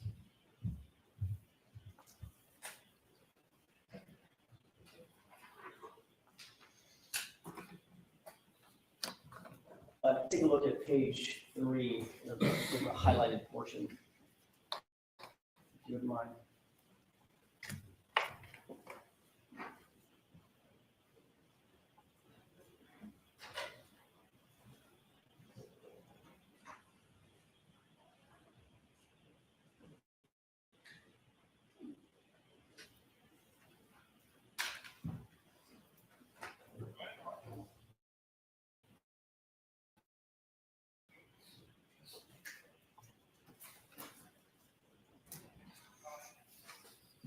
May I approach? Yes.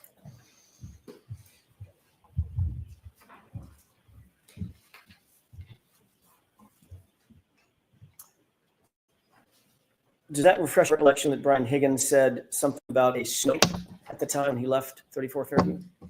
He stated the reason he did not pay attention to the grass is he was concerned with his snowplow on his vehicle and was not paying attention to anything over the snowbank, just with the plow in front of him as he operated the vehicle. And of course, you knew at the time, as a detective and an investigator, you knew at the time that with the dusting of snow, there is no snowbank.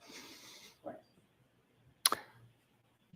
He mentioned plowing the driveway for the Alberts when he arrived. So there might have been coating and he was just plowing it and then creating a line. I cannot speak to how much snow was actually being plowed with the dusting that was on the ground. So there might have been a small snowbank. Again, he was referencing it. He was not paying attention to anything behind the snowbank. So behind it. Snowbank being in the lawn. Actually, he said the lawn. Yeah, he's, Sorry. He talked about the snowbank being in the lawn, not the driveway, correct? That's how he described it. he said he was not paying attention to anything past the snowbank being the lawn. And did not pay too much attention to the lawn area behind the snowbank, correct? Right, off to that area. Right. Did that raise any suspicions in your mind that Brian Higgins may have been being less than truthful with you? No.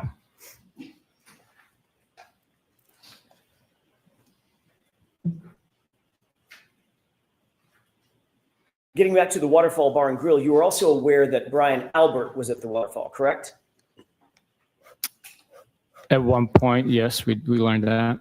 And you knew that Brian Albert and Brian Higgins were friends with each other. Is that right? We learned that as well, yes.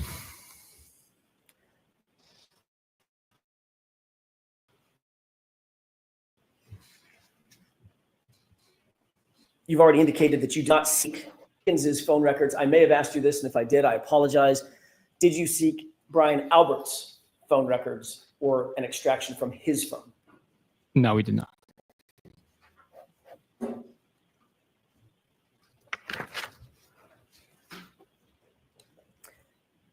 Did you look at the entirety of the waterfall video? Did you review the entirety of the waterfall video when you first obtained it? Or have you looked at it since? I have at one point or another viewed the entire video, yes.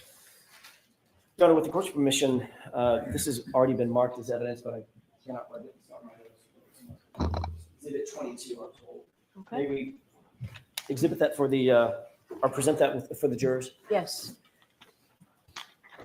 And I'm asked to advance this to runtime 8:30 to about 11:08, so a couple of minutes with the court's permission. Yes.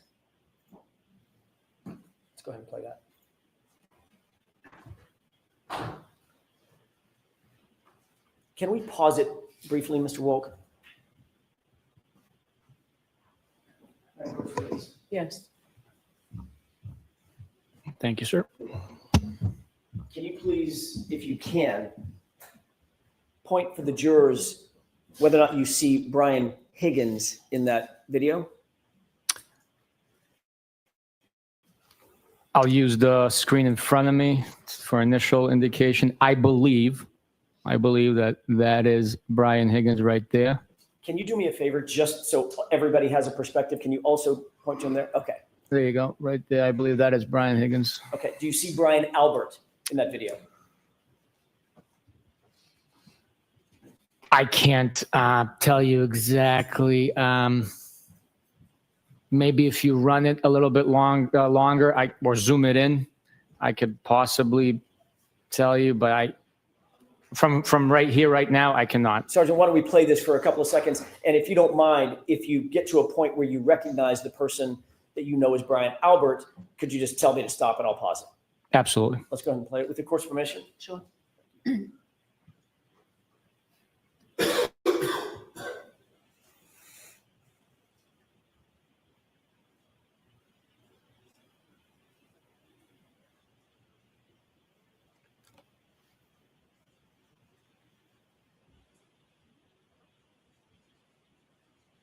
Can you pause it? Stop it. Go ahead, Sergeant. Brian Albert is the individual right there. Right there. Can you describe what Brian Albert, and by the way, for the record, Your Honor, the witnesses indicated the person toward the left, right under the 2-9 on the chyron on top, the 29. Yes. Can you describe what you see the two individuals, Brian Albert and Brian Higgins, doing in this scene? It looks like they are facing each other, possibly squaring off in a stance. Can we go ahead and play this forward, please?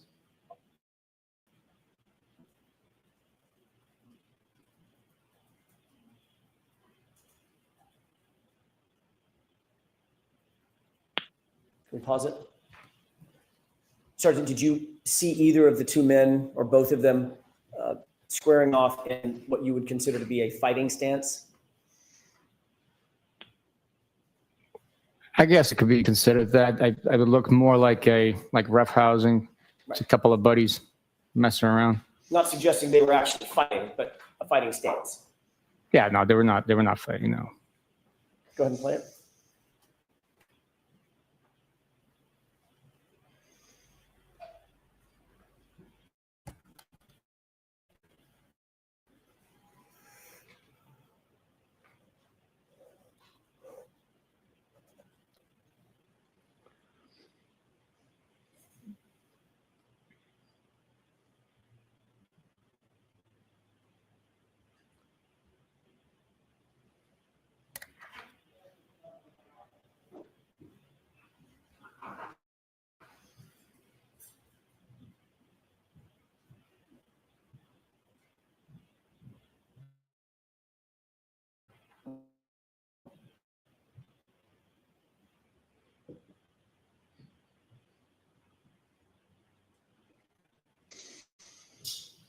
Can we pause it? Sergeant, do you happen to see in this shot, just for orientation, do you see my client, Ms. Reed? I'm sorry, I was paying attention to the two gentlemen. That's fair. That's kind of an unfair question. Could you, if we play this a few more seconds, could you look around, scan around, and tell me if you see someone that you believe is my client? Yes, I will try. Let's go ahead and play.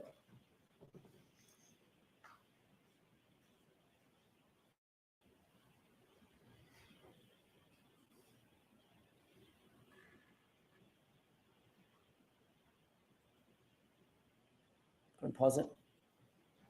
Do you see anybody that looks like Ms. Reed? Yes, I believe she's in top right corner of the frame talking to Mr. O'Keefe and I believe two other gentlemen. Long hair?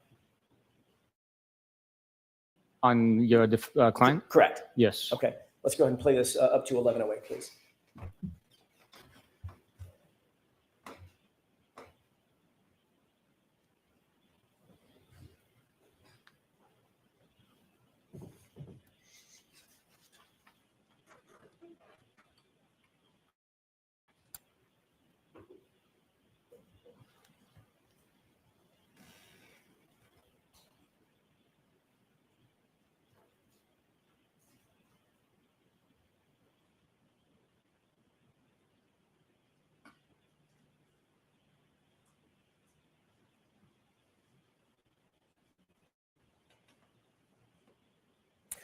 Is that up to 11:08? Okay, thank you. We can take that one down briefly. This is, if we can thank you.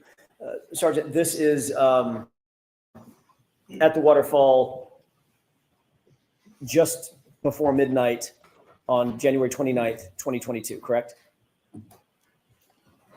What you just saw. That footage is from the waterfall just before midnight on 28th. I'm sorry, my mistake. On the January 28th, 2022. Correct. Going into midnight, January 29th, 2022. Yes, sir. All right. This would be just minutes before everyone headed out of the waterfall and went back towards Fairview, correct?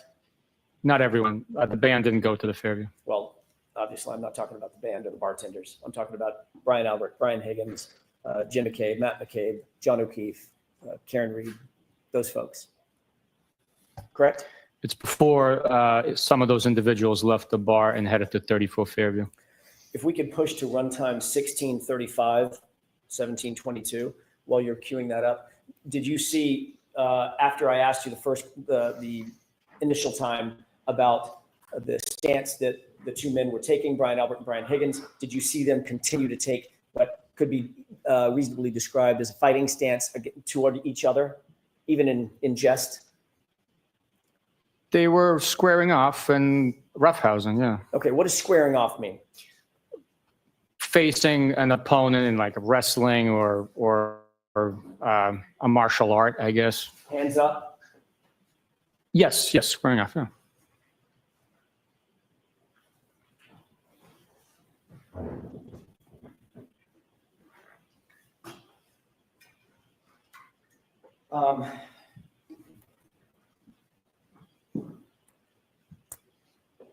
You are former military Yes, and current law enforcement. yes. Is hand-to-hand fighting taught in both military and paramilitary organizations like law enforcement? I had hand-to-hand combat training in the Marine Corps. I had defensive tactics in law enforcement capacity in the Marine Corps, federal, local, and state academies. Are you aware that Brian Albert is former military? Objection. I'll allow it. I am aware that Brian Albert is former military. And Brian Albert was also a Boston police officer.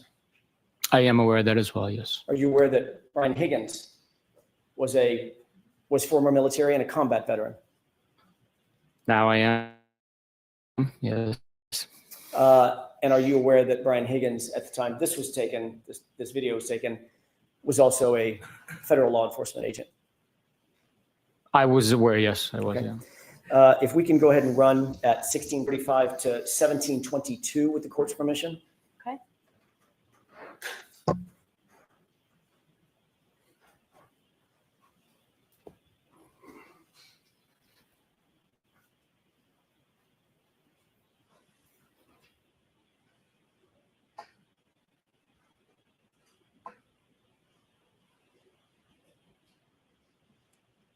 If you can pause it.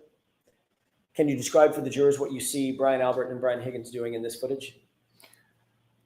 Based on my understanding, it looks like he's giving him the Heimlich maneuver or As if abdominal thrust, I guess. I don't know what he's doing. Brian Albert's got his hands around Brian Higgins, correct? That's what it looks like from here. I have no idea what he's doing. Could it be described as wrestling or grappling? I guess, yeah. Okay, let's go ahead and play it.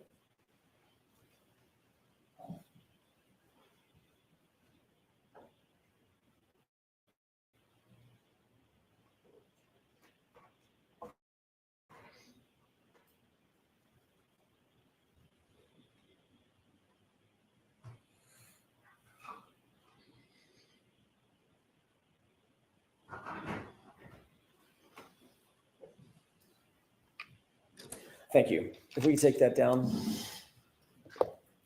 During the course of reviewing this video, or the entirety of the video, not just the clips that you just reviewed, did you see where John O'Keefe was, generally speaking, relative to Brian Higgins and Brian Albert? Throughout the entire time? He wasn't standing still, I understand that, but generally, was he standing with them or was he closer to the bar in the back of the video?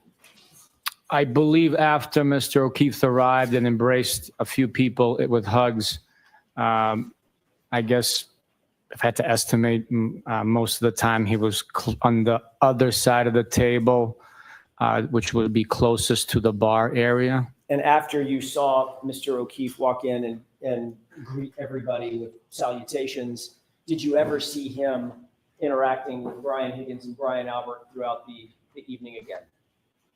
On this video? On this video, I did not know.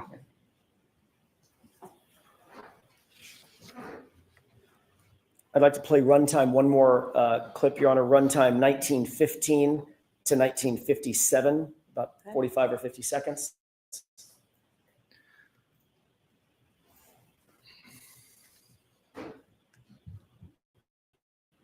Can you pause it? Just to orient the jurors, can you see any individuals that you earlier described, Brian Higgins, Brian Albert, John O'Keefe, Karen Reed, any of those individuals in this clip as yet? Or do we need to play it a little further? I would need you to play it a little bit further, please. Is it possible, with the court's permission, to zoom in on the upper portion of the video? Okay.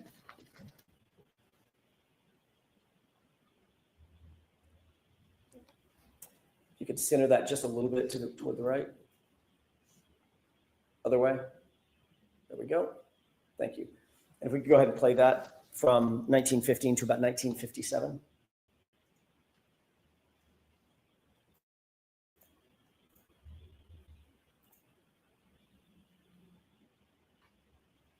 Pause it.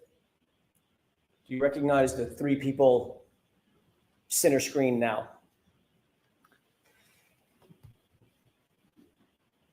I really can't make it out. I would have to be assuming, I don't want you to assume. guessing. I can't make it out Okay, let's to play identify each individual. If Let's you play it forward if we can. One more time.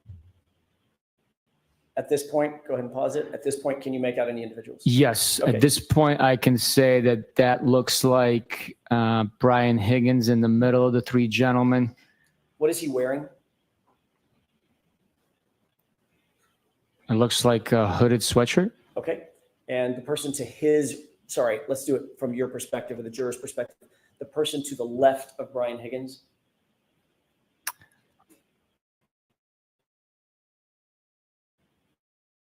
I believe that's Brian Albert. The person to the Brian Higgins. From my perspective. Yes, sir. Yeah. I believe that's Chris Albert, but I'm not positive. I'm Okay, not let's go ahead and positive. play it. Stop. Did you see Brian Higgins just do something? I was not paying attention to his gesture. We have to replay that, please. Does it appear he's looking a particular direction? He is looking in a particular direction based on that frame, yes. Is that toward the bar area? It's in that direction. I don't know exactly where he's looking, whether he's looking at the bar, to the right of the bar. I can't tell from this. Okay, okay. And John O'Keefe, you indicated earlier that John O'Keefe, that's where you saw him most of the video, toward the bar area, to the right of the bar. If you scroll to push the screen to the right, I can tell you where Mr. O'Keefe is. With the court's permission. Yes.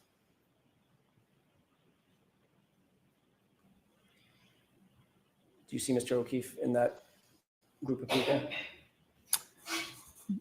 I cannot make him out. Could you play the video? Maybe he is behind an individual. Let's go back to, if with the court's permission, I'd like to go back to the full video, and let's play it from here.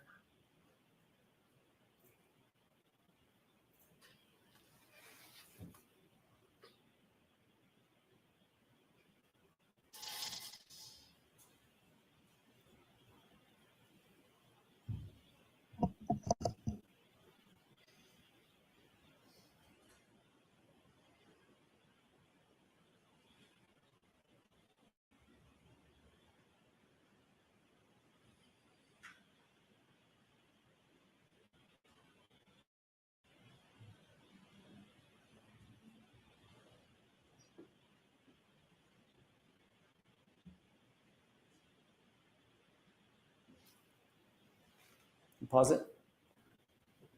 Could you see what was happening with Brian Higgins? He was gesturing to someone. Do you know- I was trying to see Mr. O'Keefe. We were talking about Mr. O'Keefe, so Understood. I apologize. Understood. With the court's permission, could I play the video one more time with it focused on the other side of the bar? Okay. Thank you. Last time. Can you tell me who to focus on, please, Yes. so I'm not looking for the wrong person? Sure, Thank sure. you.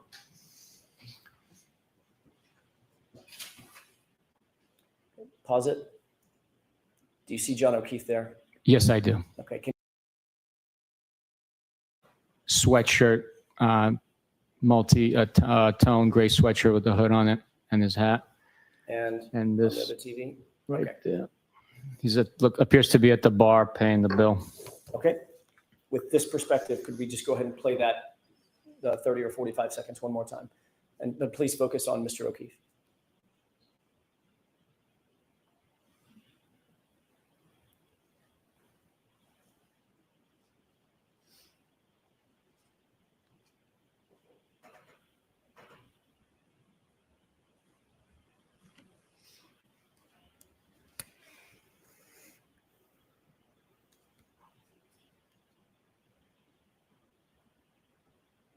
Pause it.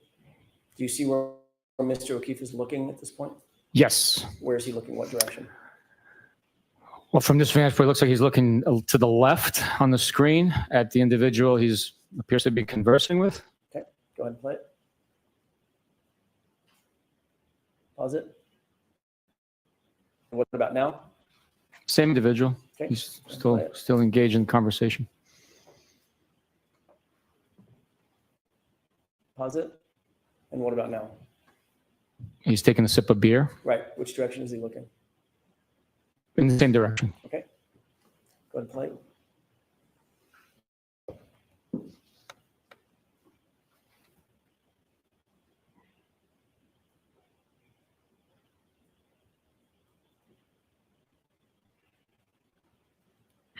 And go ahead and pause it. We could go back out to the full screen.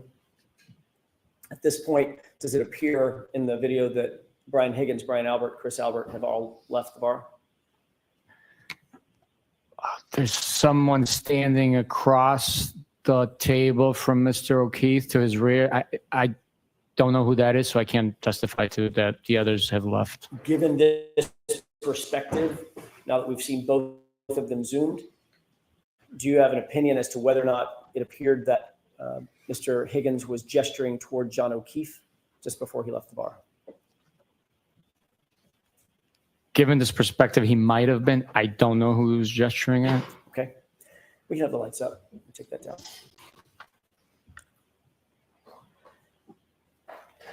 I want to change gears for a second. Let me ask one more series of questions, if I could, Sergeant. What we've just seen was literally Brian Albert, Brian Higgins, leaving Waterfall to go to a different location. What was the location they were headed to, based on your investigation? They were heading to 34 Ferry Road. And shortly thereafter, who else followed to go over to 34 Fairview? I'm sorry, you said Chris Albert? No, I didn't. No, you didn't. Okay. Nope. Brian Albert, Brian Higgins, they went to 34 Fairview, and then Mr. O'Keefe also traveled there. Thank you. I want to shift gears, if I could, to another video. Did you review certain ring videos, specifically relative to One Meadows, the outdoor ring video servicing the carport area? Yes, I have reviewed those videos. If we could, Your Honor, just a moment. This has previously been marked as 12A.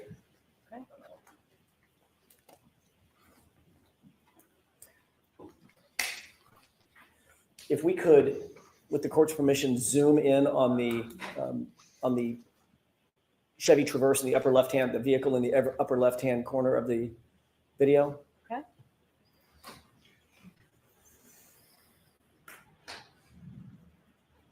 Pause it.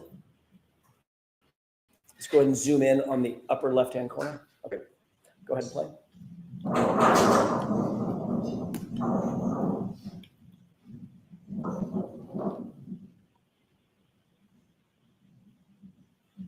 Pause. Did you see anything happen with the left rear tire of the other car in the driveway? Which car are you talking about? The highlighted portion, the parked car, which is the left rear tire that's zoomed in on. I wasn't paying attention to the tire. Can you play it again, please? With the court's permission? Okay. Let's try that one more time.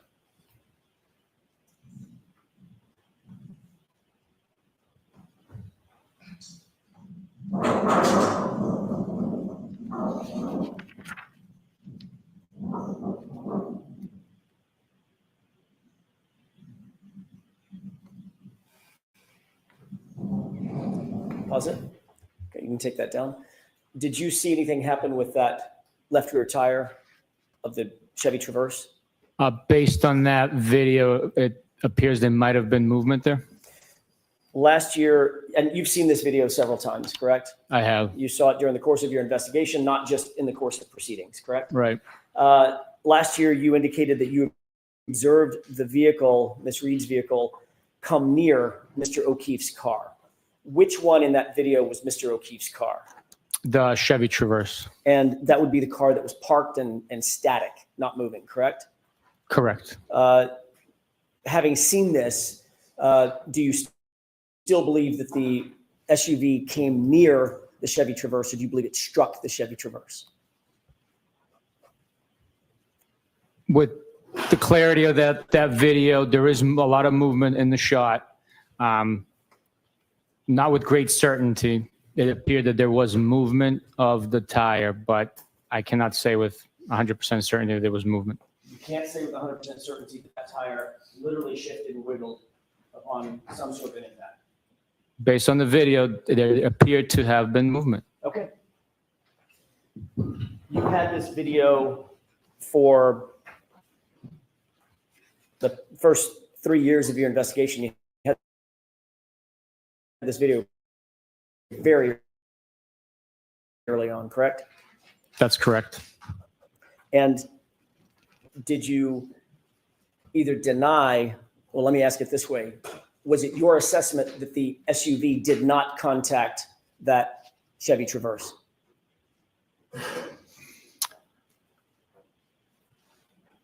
My assessment with the totality of it all was that based on the video, there was no damage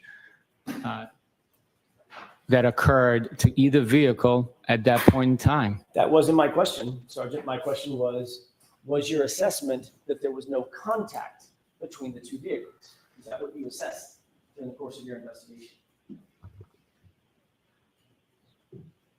I did not assess that there was no contact, no. Even as recently as last year, you testified in another proceeding that the SUV came close to the Chevy Traverse, right? Yes, I said there's a lot of movement in that shot. It's difficult to tell if there was more for me to observe and push that certainty level up. I would have testified differently. As you've seen the video enhanced, zoomed in on, do you wish to amend that testimony from last year? Ask it differently. Sure. Given what you've just seen, what is your testimony now about whether or not that SUV struck the Chevy Traverse?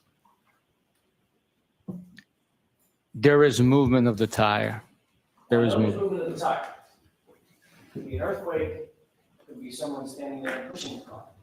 I'm asking you, based on what you just saw in this video, do you believe that the SUV struck the Chevy Traverse? Logically speaking, the two vehicles had to have come into contact for the tire to move. They have to have collided, correct? At a slow speed, yes. Which area of the SUV collided with the Chevy Traverse? The front, the rear? It appears from the video it's the right rear area of the Lexus SUV that comes into contact with the Traverse. What time was this video taken? I believe that is at 5:07 a.m., if I'm not mistaken.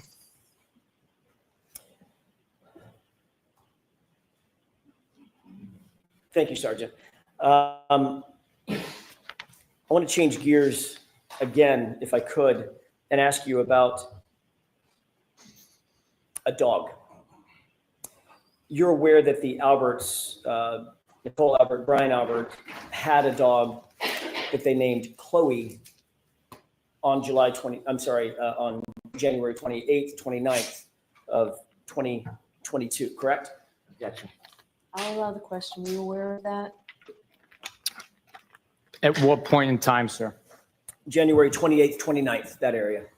Was I aware that they owned a dog on January 28th or 29th? No. Are you aware now that on January 28th or 29th, they owned a dog? There was a dog in the house. Now I am aware, yes. Okay. During the course of your investigation, you learned that, correct? Yes. During the course of your investigation, did you also become aware that the Alberts got a dog? Objection. I'm going to see you at sidebar on this, please. Sure.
think I forgot where I left off. May I, Your Honor?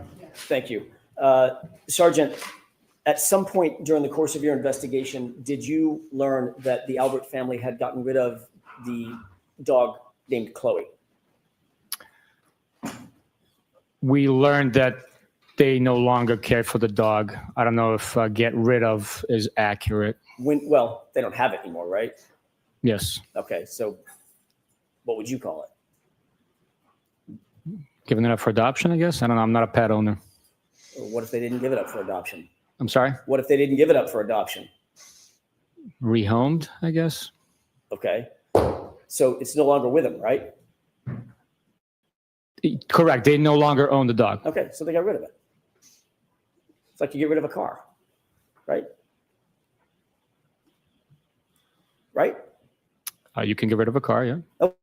Okay. And you can get rid of a dog. That's all I'm asking. Yes, you can get rid of a dog, yes. Okay.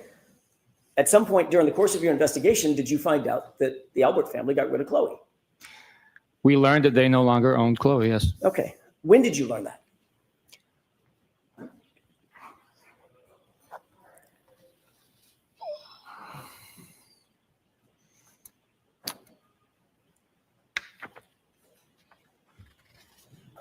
I cannot tell you exactly. I can tell you when we looked into it officially. When did you look into it officially? I traveled to the dog's home and assisted with identifying the dog and investigating that animal. Okay.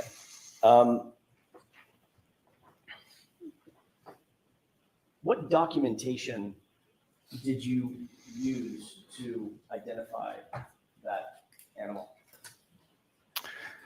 It was veterinary records. I want to stop you there. Veterinary records from whom? From the Albert family? When they, I did not get any veterinary records from the Albert family. the veterinary records that you did get were veterinary records that had been utilized with the Albert name? Where were these veterinary records?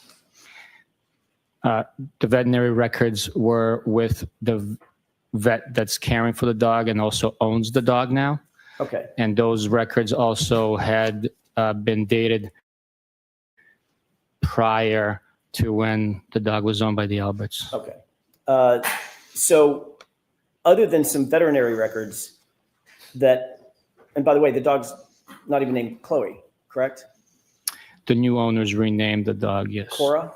That's correct. And the new owners did not get that dog from Brian and Nicole Albert, did they? No, they did not. They got it from a separate person. Is that right? That is correct. Separate person named Riley? That's her last name, yes. And did this person Riley have any records showing purchase of Chloe or adoption of Chloe from the Alberts? No.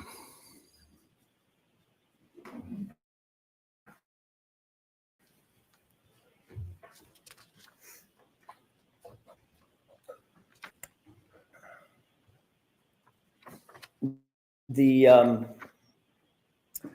did write a report about the newest owner of this animal, this dog, correct? I documented my trip to the location and the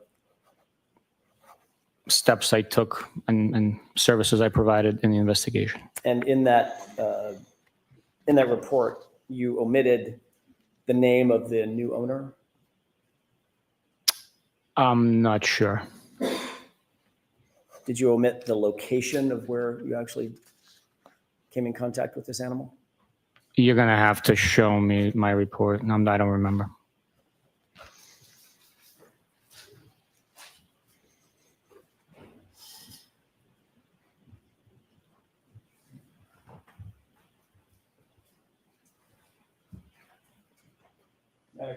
Yes.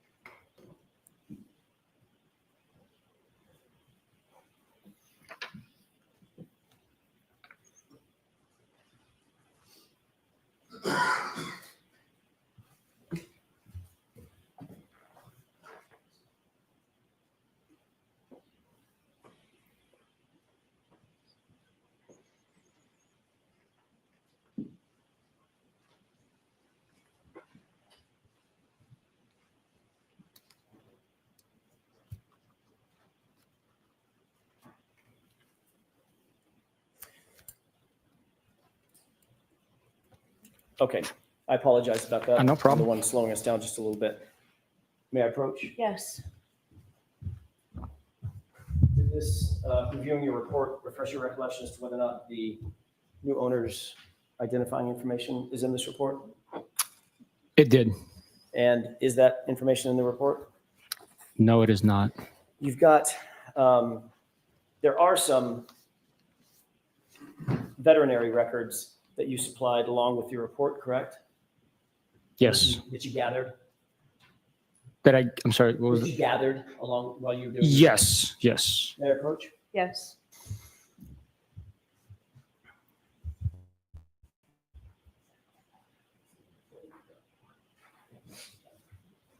Thank you. If you'll take a look at those 4 documents.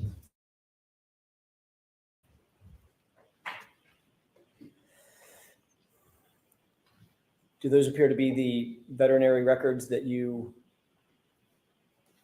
gathered related to this animal?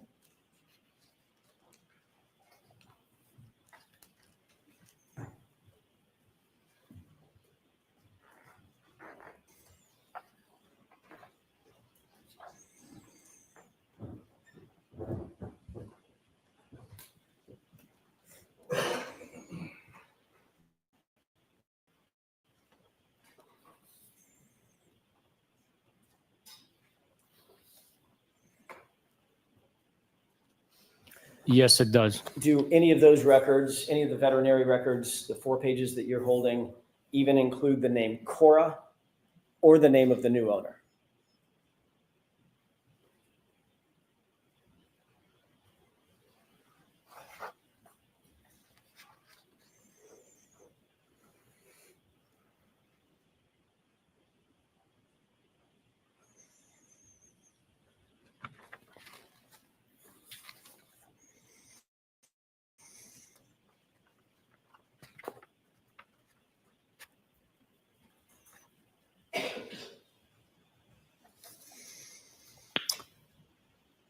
I browsed through it, and no, it does not appear that Cora or the new owner are included in any of these 4 pages.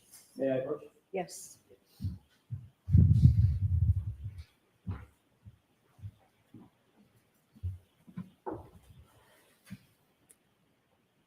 You don't have any transfer records for Chloe, correct? All the records that are provided by the owner. I'm going to go through a series of questions, Sergeant. If you can answer it yes or no, that might make it go a little faster. You don't have any transfer records, correct? I wouldn't know what it looks like. That's why it's even quicker me telling you that that's all the records that I have. Okay. I want an answer to my question. You Okay. don't have any transfer records. I don't know what a transfer record would look like, so the I answer can't. is no. I don't know. Okay. You don't have any rehoming records. I don't know. You don't have any purchase records. I don't know. The only records you do have are those 4 pages of veterinary records that don't have the name Cora and don't have the new owner's name. Correct? That's correct. You would agree, shifting gears for a second, that timely report writing obviously is an important aspect of any investigation, correct? It is important, but we can only write reports as feasibly and possibly we're capable of doing. Sometimes investigations are rapid. So you can't write a report. You take notes, and some time goes by before you actually document the information on an official report. The information's there, it's gathered, it's maintained by the investigator, it's shared, it's acted on at times, but the official reports might take some time to write. So obviously, if you're, like you said, things are fast moving in an investigation, it might be that you interview a witness on a Tuesday, you're super busy on Tuesday, Wednesday, Thursday, it might be Friday before you can even sit down and draft a report about that interview that you did on Tuesday, correct? Different circumstances dictate differently. That would be completely normal. Yes, it is. But most of the time, it's best practices, and you're taught, and you teach your subordinates, that it's best practices to reduce to writing and memorialize a report as close in time to the event in question that's being memorialized as you can, right? Perfect. In the perfect world, we'd write it as it's happening.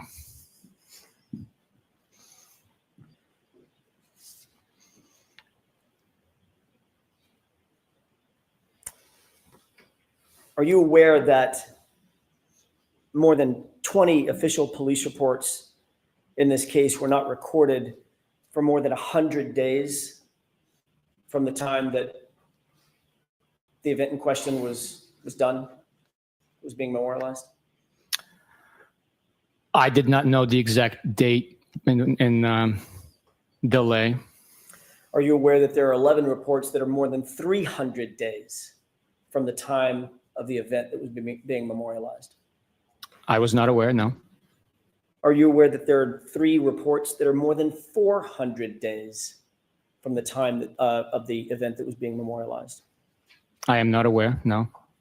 Are you aware that there are 4 reports that are more than 500 days from the time of the event that's being memorialized? I am not aware, no.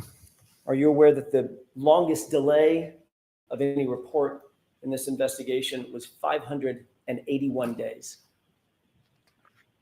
I am not aware of that, no.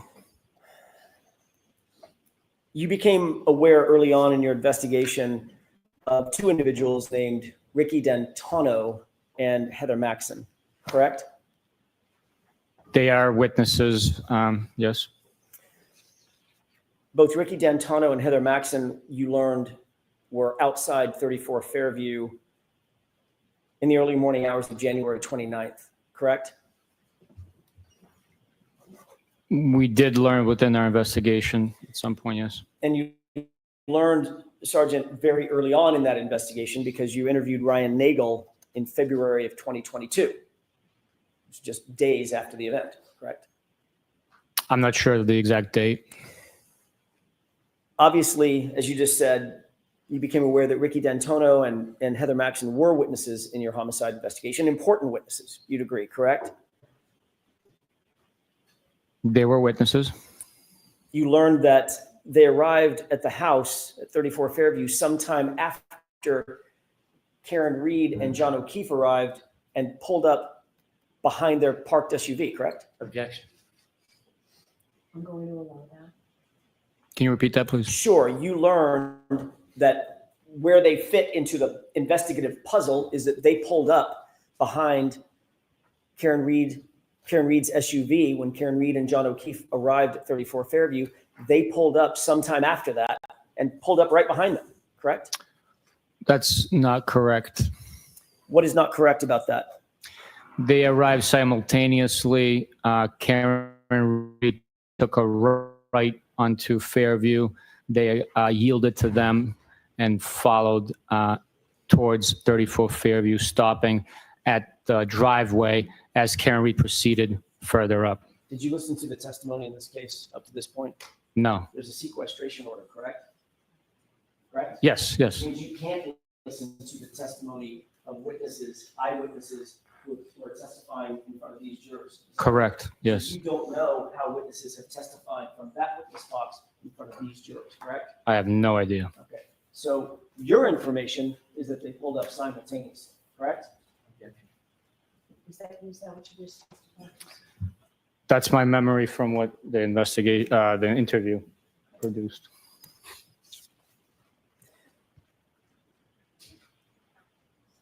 You certainly knew that there were eyewitnesses to the condition and the location of Miss Reed's SUV, correct?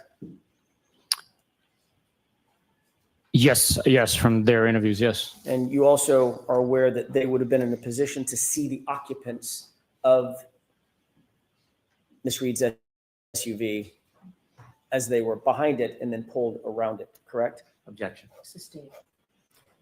Did you become aware that they were in a position behind the SUV and as they pull around it, they could still see the SUV? Objection. Sustained. You knew what potential role they played in your investigation as eyewitnesses, correct? Generally? When we interviewed them, when we learned of their existence, when we interviewed them, we collected information based on their recollection. Okay. My question was, you're aware that they had a certain perspective as it relates to the SUV that night, early morning hours, right? Based on their interviews, they had a perspective with the brake light being on constantly. I'm not asking you what they said. I'm asking you if during the course of your investigation, you learned that Buchanan and Heather Maxson had a perspective. They were eyewitnesses to certain things. Yes. Relative to the SUV, correct? Yes.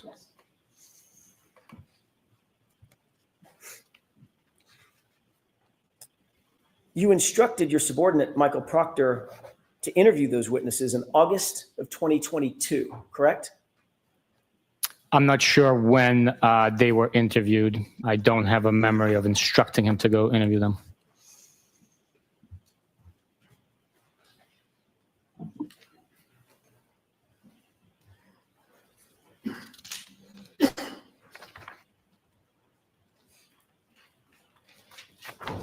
May I approach, Your Honor? Yes.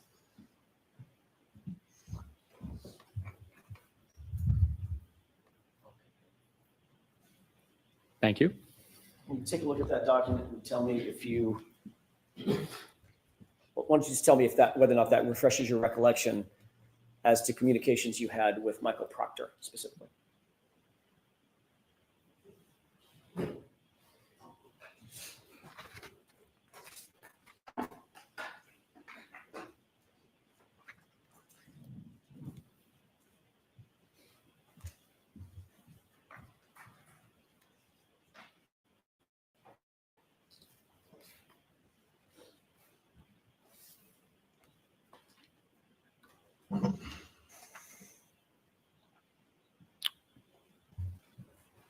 Thank you, Sergeant. Does that refresh your recollection as to a conversation, or I'm sorry, a communication that you had with Michael Proctor?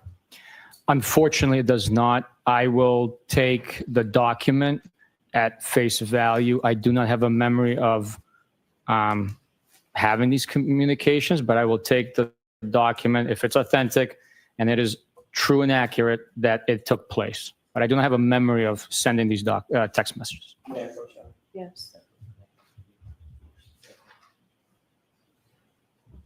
Also, my name's spelled in there. Is that from the extraction or where is that from? Couldn't tell you. Wasn't me. Appreciate it. Thank you. I can't take credit for that. Thanks. If your memory is not refreshed about that particular communication, do you remember in general communicating with Michael Proctor about interviewing Ricky D'Antonio and Heather Maxson? I do not know. I'm sorry. Would that have been something that you would have found important relatively early on in the investigation? These are eyewitnesses. Let's get them interviewed. Yes, it is important to interview anyone that's an eyewitness. Sometimes it takes longer because are you listening? I'm sorry. Thanks. You asked the question. I just wanted to answer. I know the answers to my questions. Go ahead. Okay. So while we want to interview every eyewitness, sometimes an important fact is already detailed and witnessed by another witness. So in this situation, we had already interviewed one of the occupants, the one that was driving, the one that had the observed the events taking place, and we asked him if we were going to talk to the other two, would they have the same recollection, observations? Did they leave the vehicle to go in the house at all? Anything like that? Anything different? So that's Okay, so it would be important, obviously, to interview witnesses in a timely manner. in some instances, yes, Okay. yes. Do you remember when Trooper Proctor actually interviewed Ricky D'Antonio and, I'm sorry, when Michael Proctor interviewed Ricky D'Antonio and Heather Maxson? I do not have a memory of that. No, I'm sure a report would indicate when.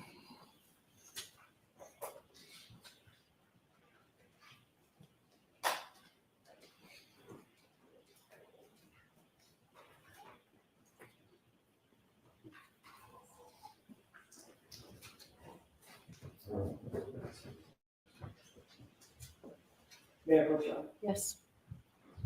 I may have misspoken.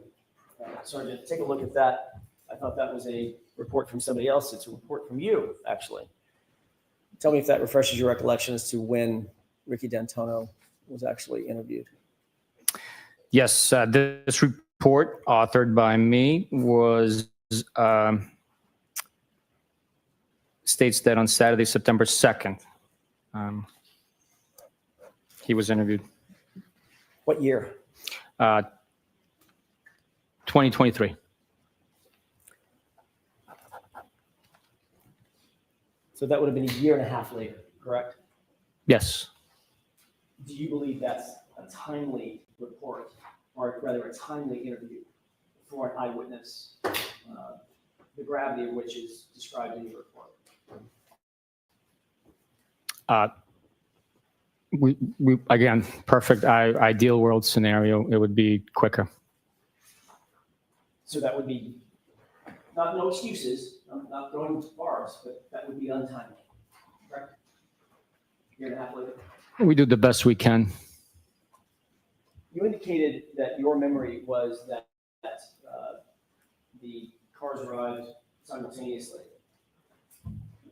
That's a interview with Ricky D'Antonio. Do you see the highlighted portion?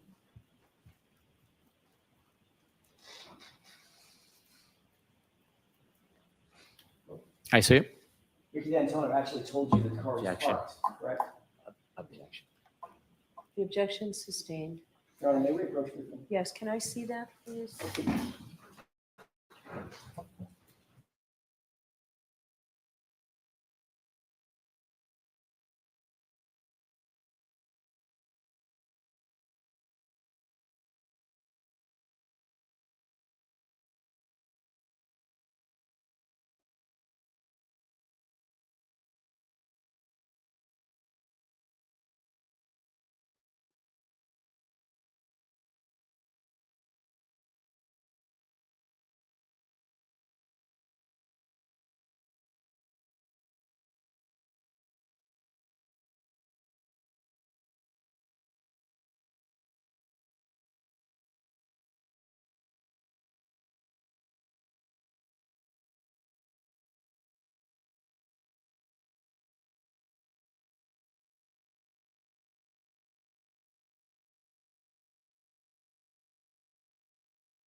May I, Your Honor? Yes. Thank you. Isn't it true that when you interviewed Ricky D'Antonio, he indicated that upon their arrival at home, 34 Fairview, quote, a dark-colored SUV was parked in front of the home facing up towards Chapman Street. That's what he told me, correct? That's what the report indicates for Ricky's interview, yes. And in fact, you wrote this report based on Ricky's interview. I wrote that report, yes. Thank you.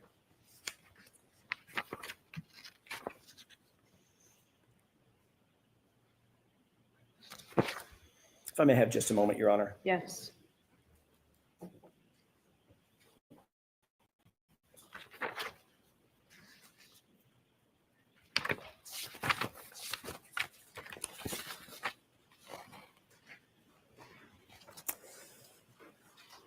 Your Honor, I'm just about to start. Why don't we come to sidebar now from the floor? Sure.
Jurors, especially as this moves along, I think it becomes more important for me to talk to the lawyers about scheduling to give you some idea on how we're doing. I can tell you that everybody's in agreement that we are right on schedule. So we're not behind schedule. Optimistically, maybe we're still a little bit ahead, but we are on schedule for that. Monday, I'm going to ask you all to come in at 10. So we'll start at 10 o'clock on Monday and we will go a full day Monday. We'll leave every day next week. We'll use a full day. So we will see you next week. Those same cautions. Please do not discuss this case with anyone. Don't do any independent research or investigation into this case. If you happen to see, hear, or read anything about this case, please disregard it and let us know. Be very careful with your social media use, and have a great weekend. I'll see you Monday at 10. Sorry to be back. All rise, please. Just hold your open statement for the jury exit. Goodbye. Can't hide from hillbilly crime. You can't hide from hillbilly crime. You can't hide from hillbilly crime. You may not know that there's a crew in town. The head hillbillies are making their rounds. Small town whispers loud and clear. The sheriff shot the judge in his chambers chair. Sheriff got a secret he won't keep. Judge shot dead in his disbelief. A lot of people have some stories to tell. Dark pass away, get the sound of a shotgun shell. All the secrets spill on down. Voices loud in this old town. From the courthouse to the ground. Rumors fly and they can't be bound. Neighbors hide behind their blinds. Whisper tales of troubled minds. Skeletons covering the mountainside.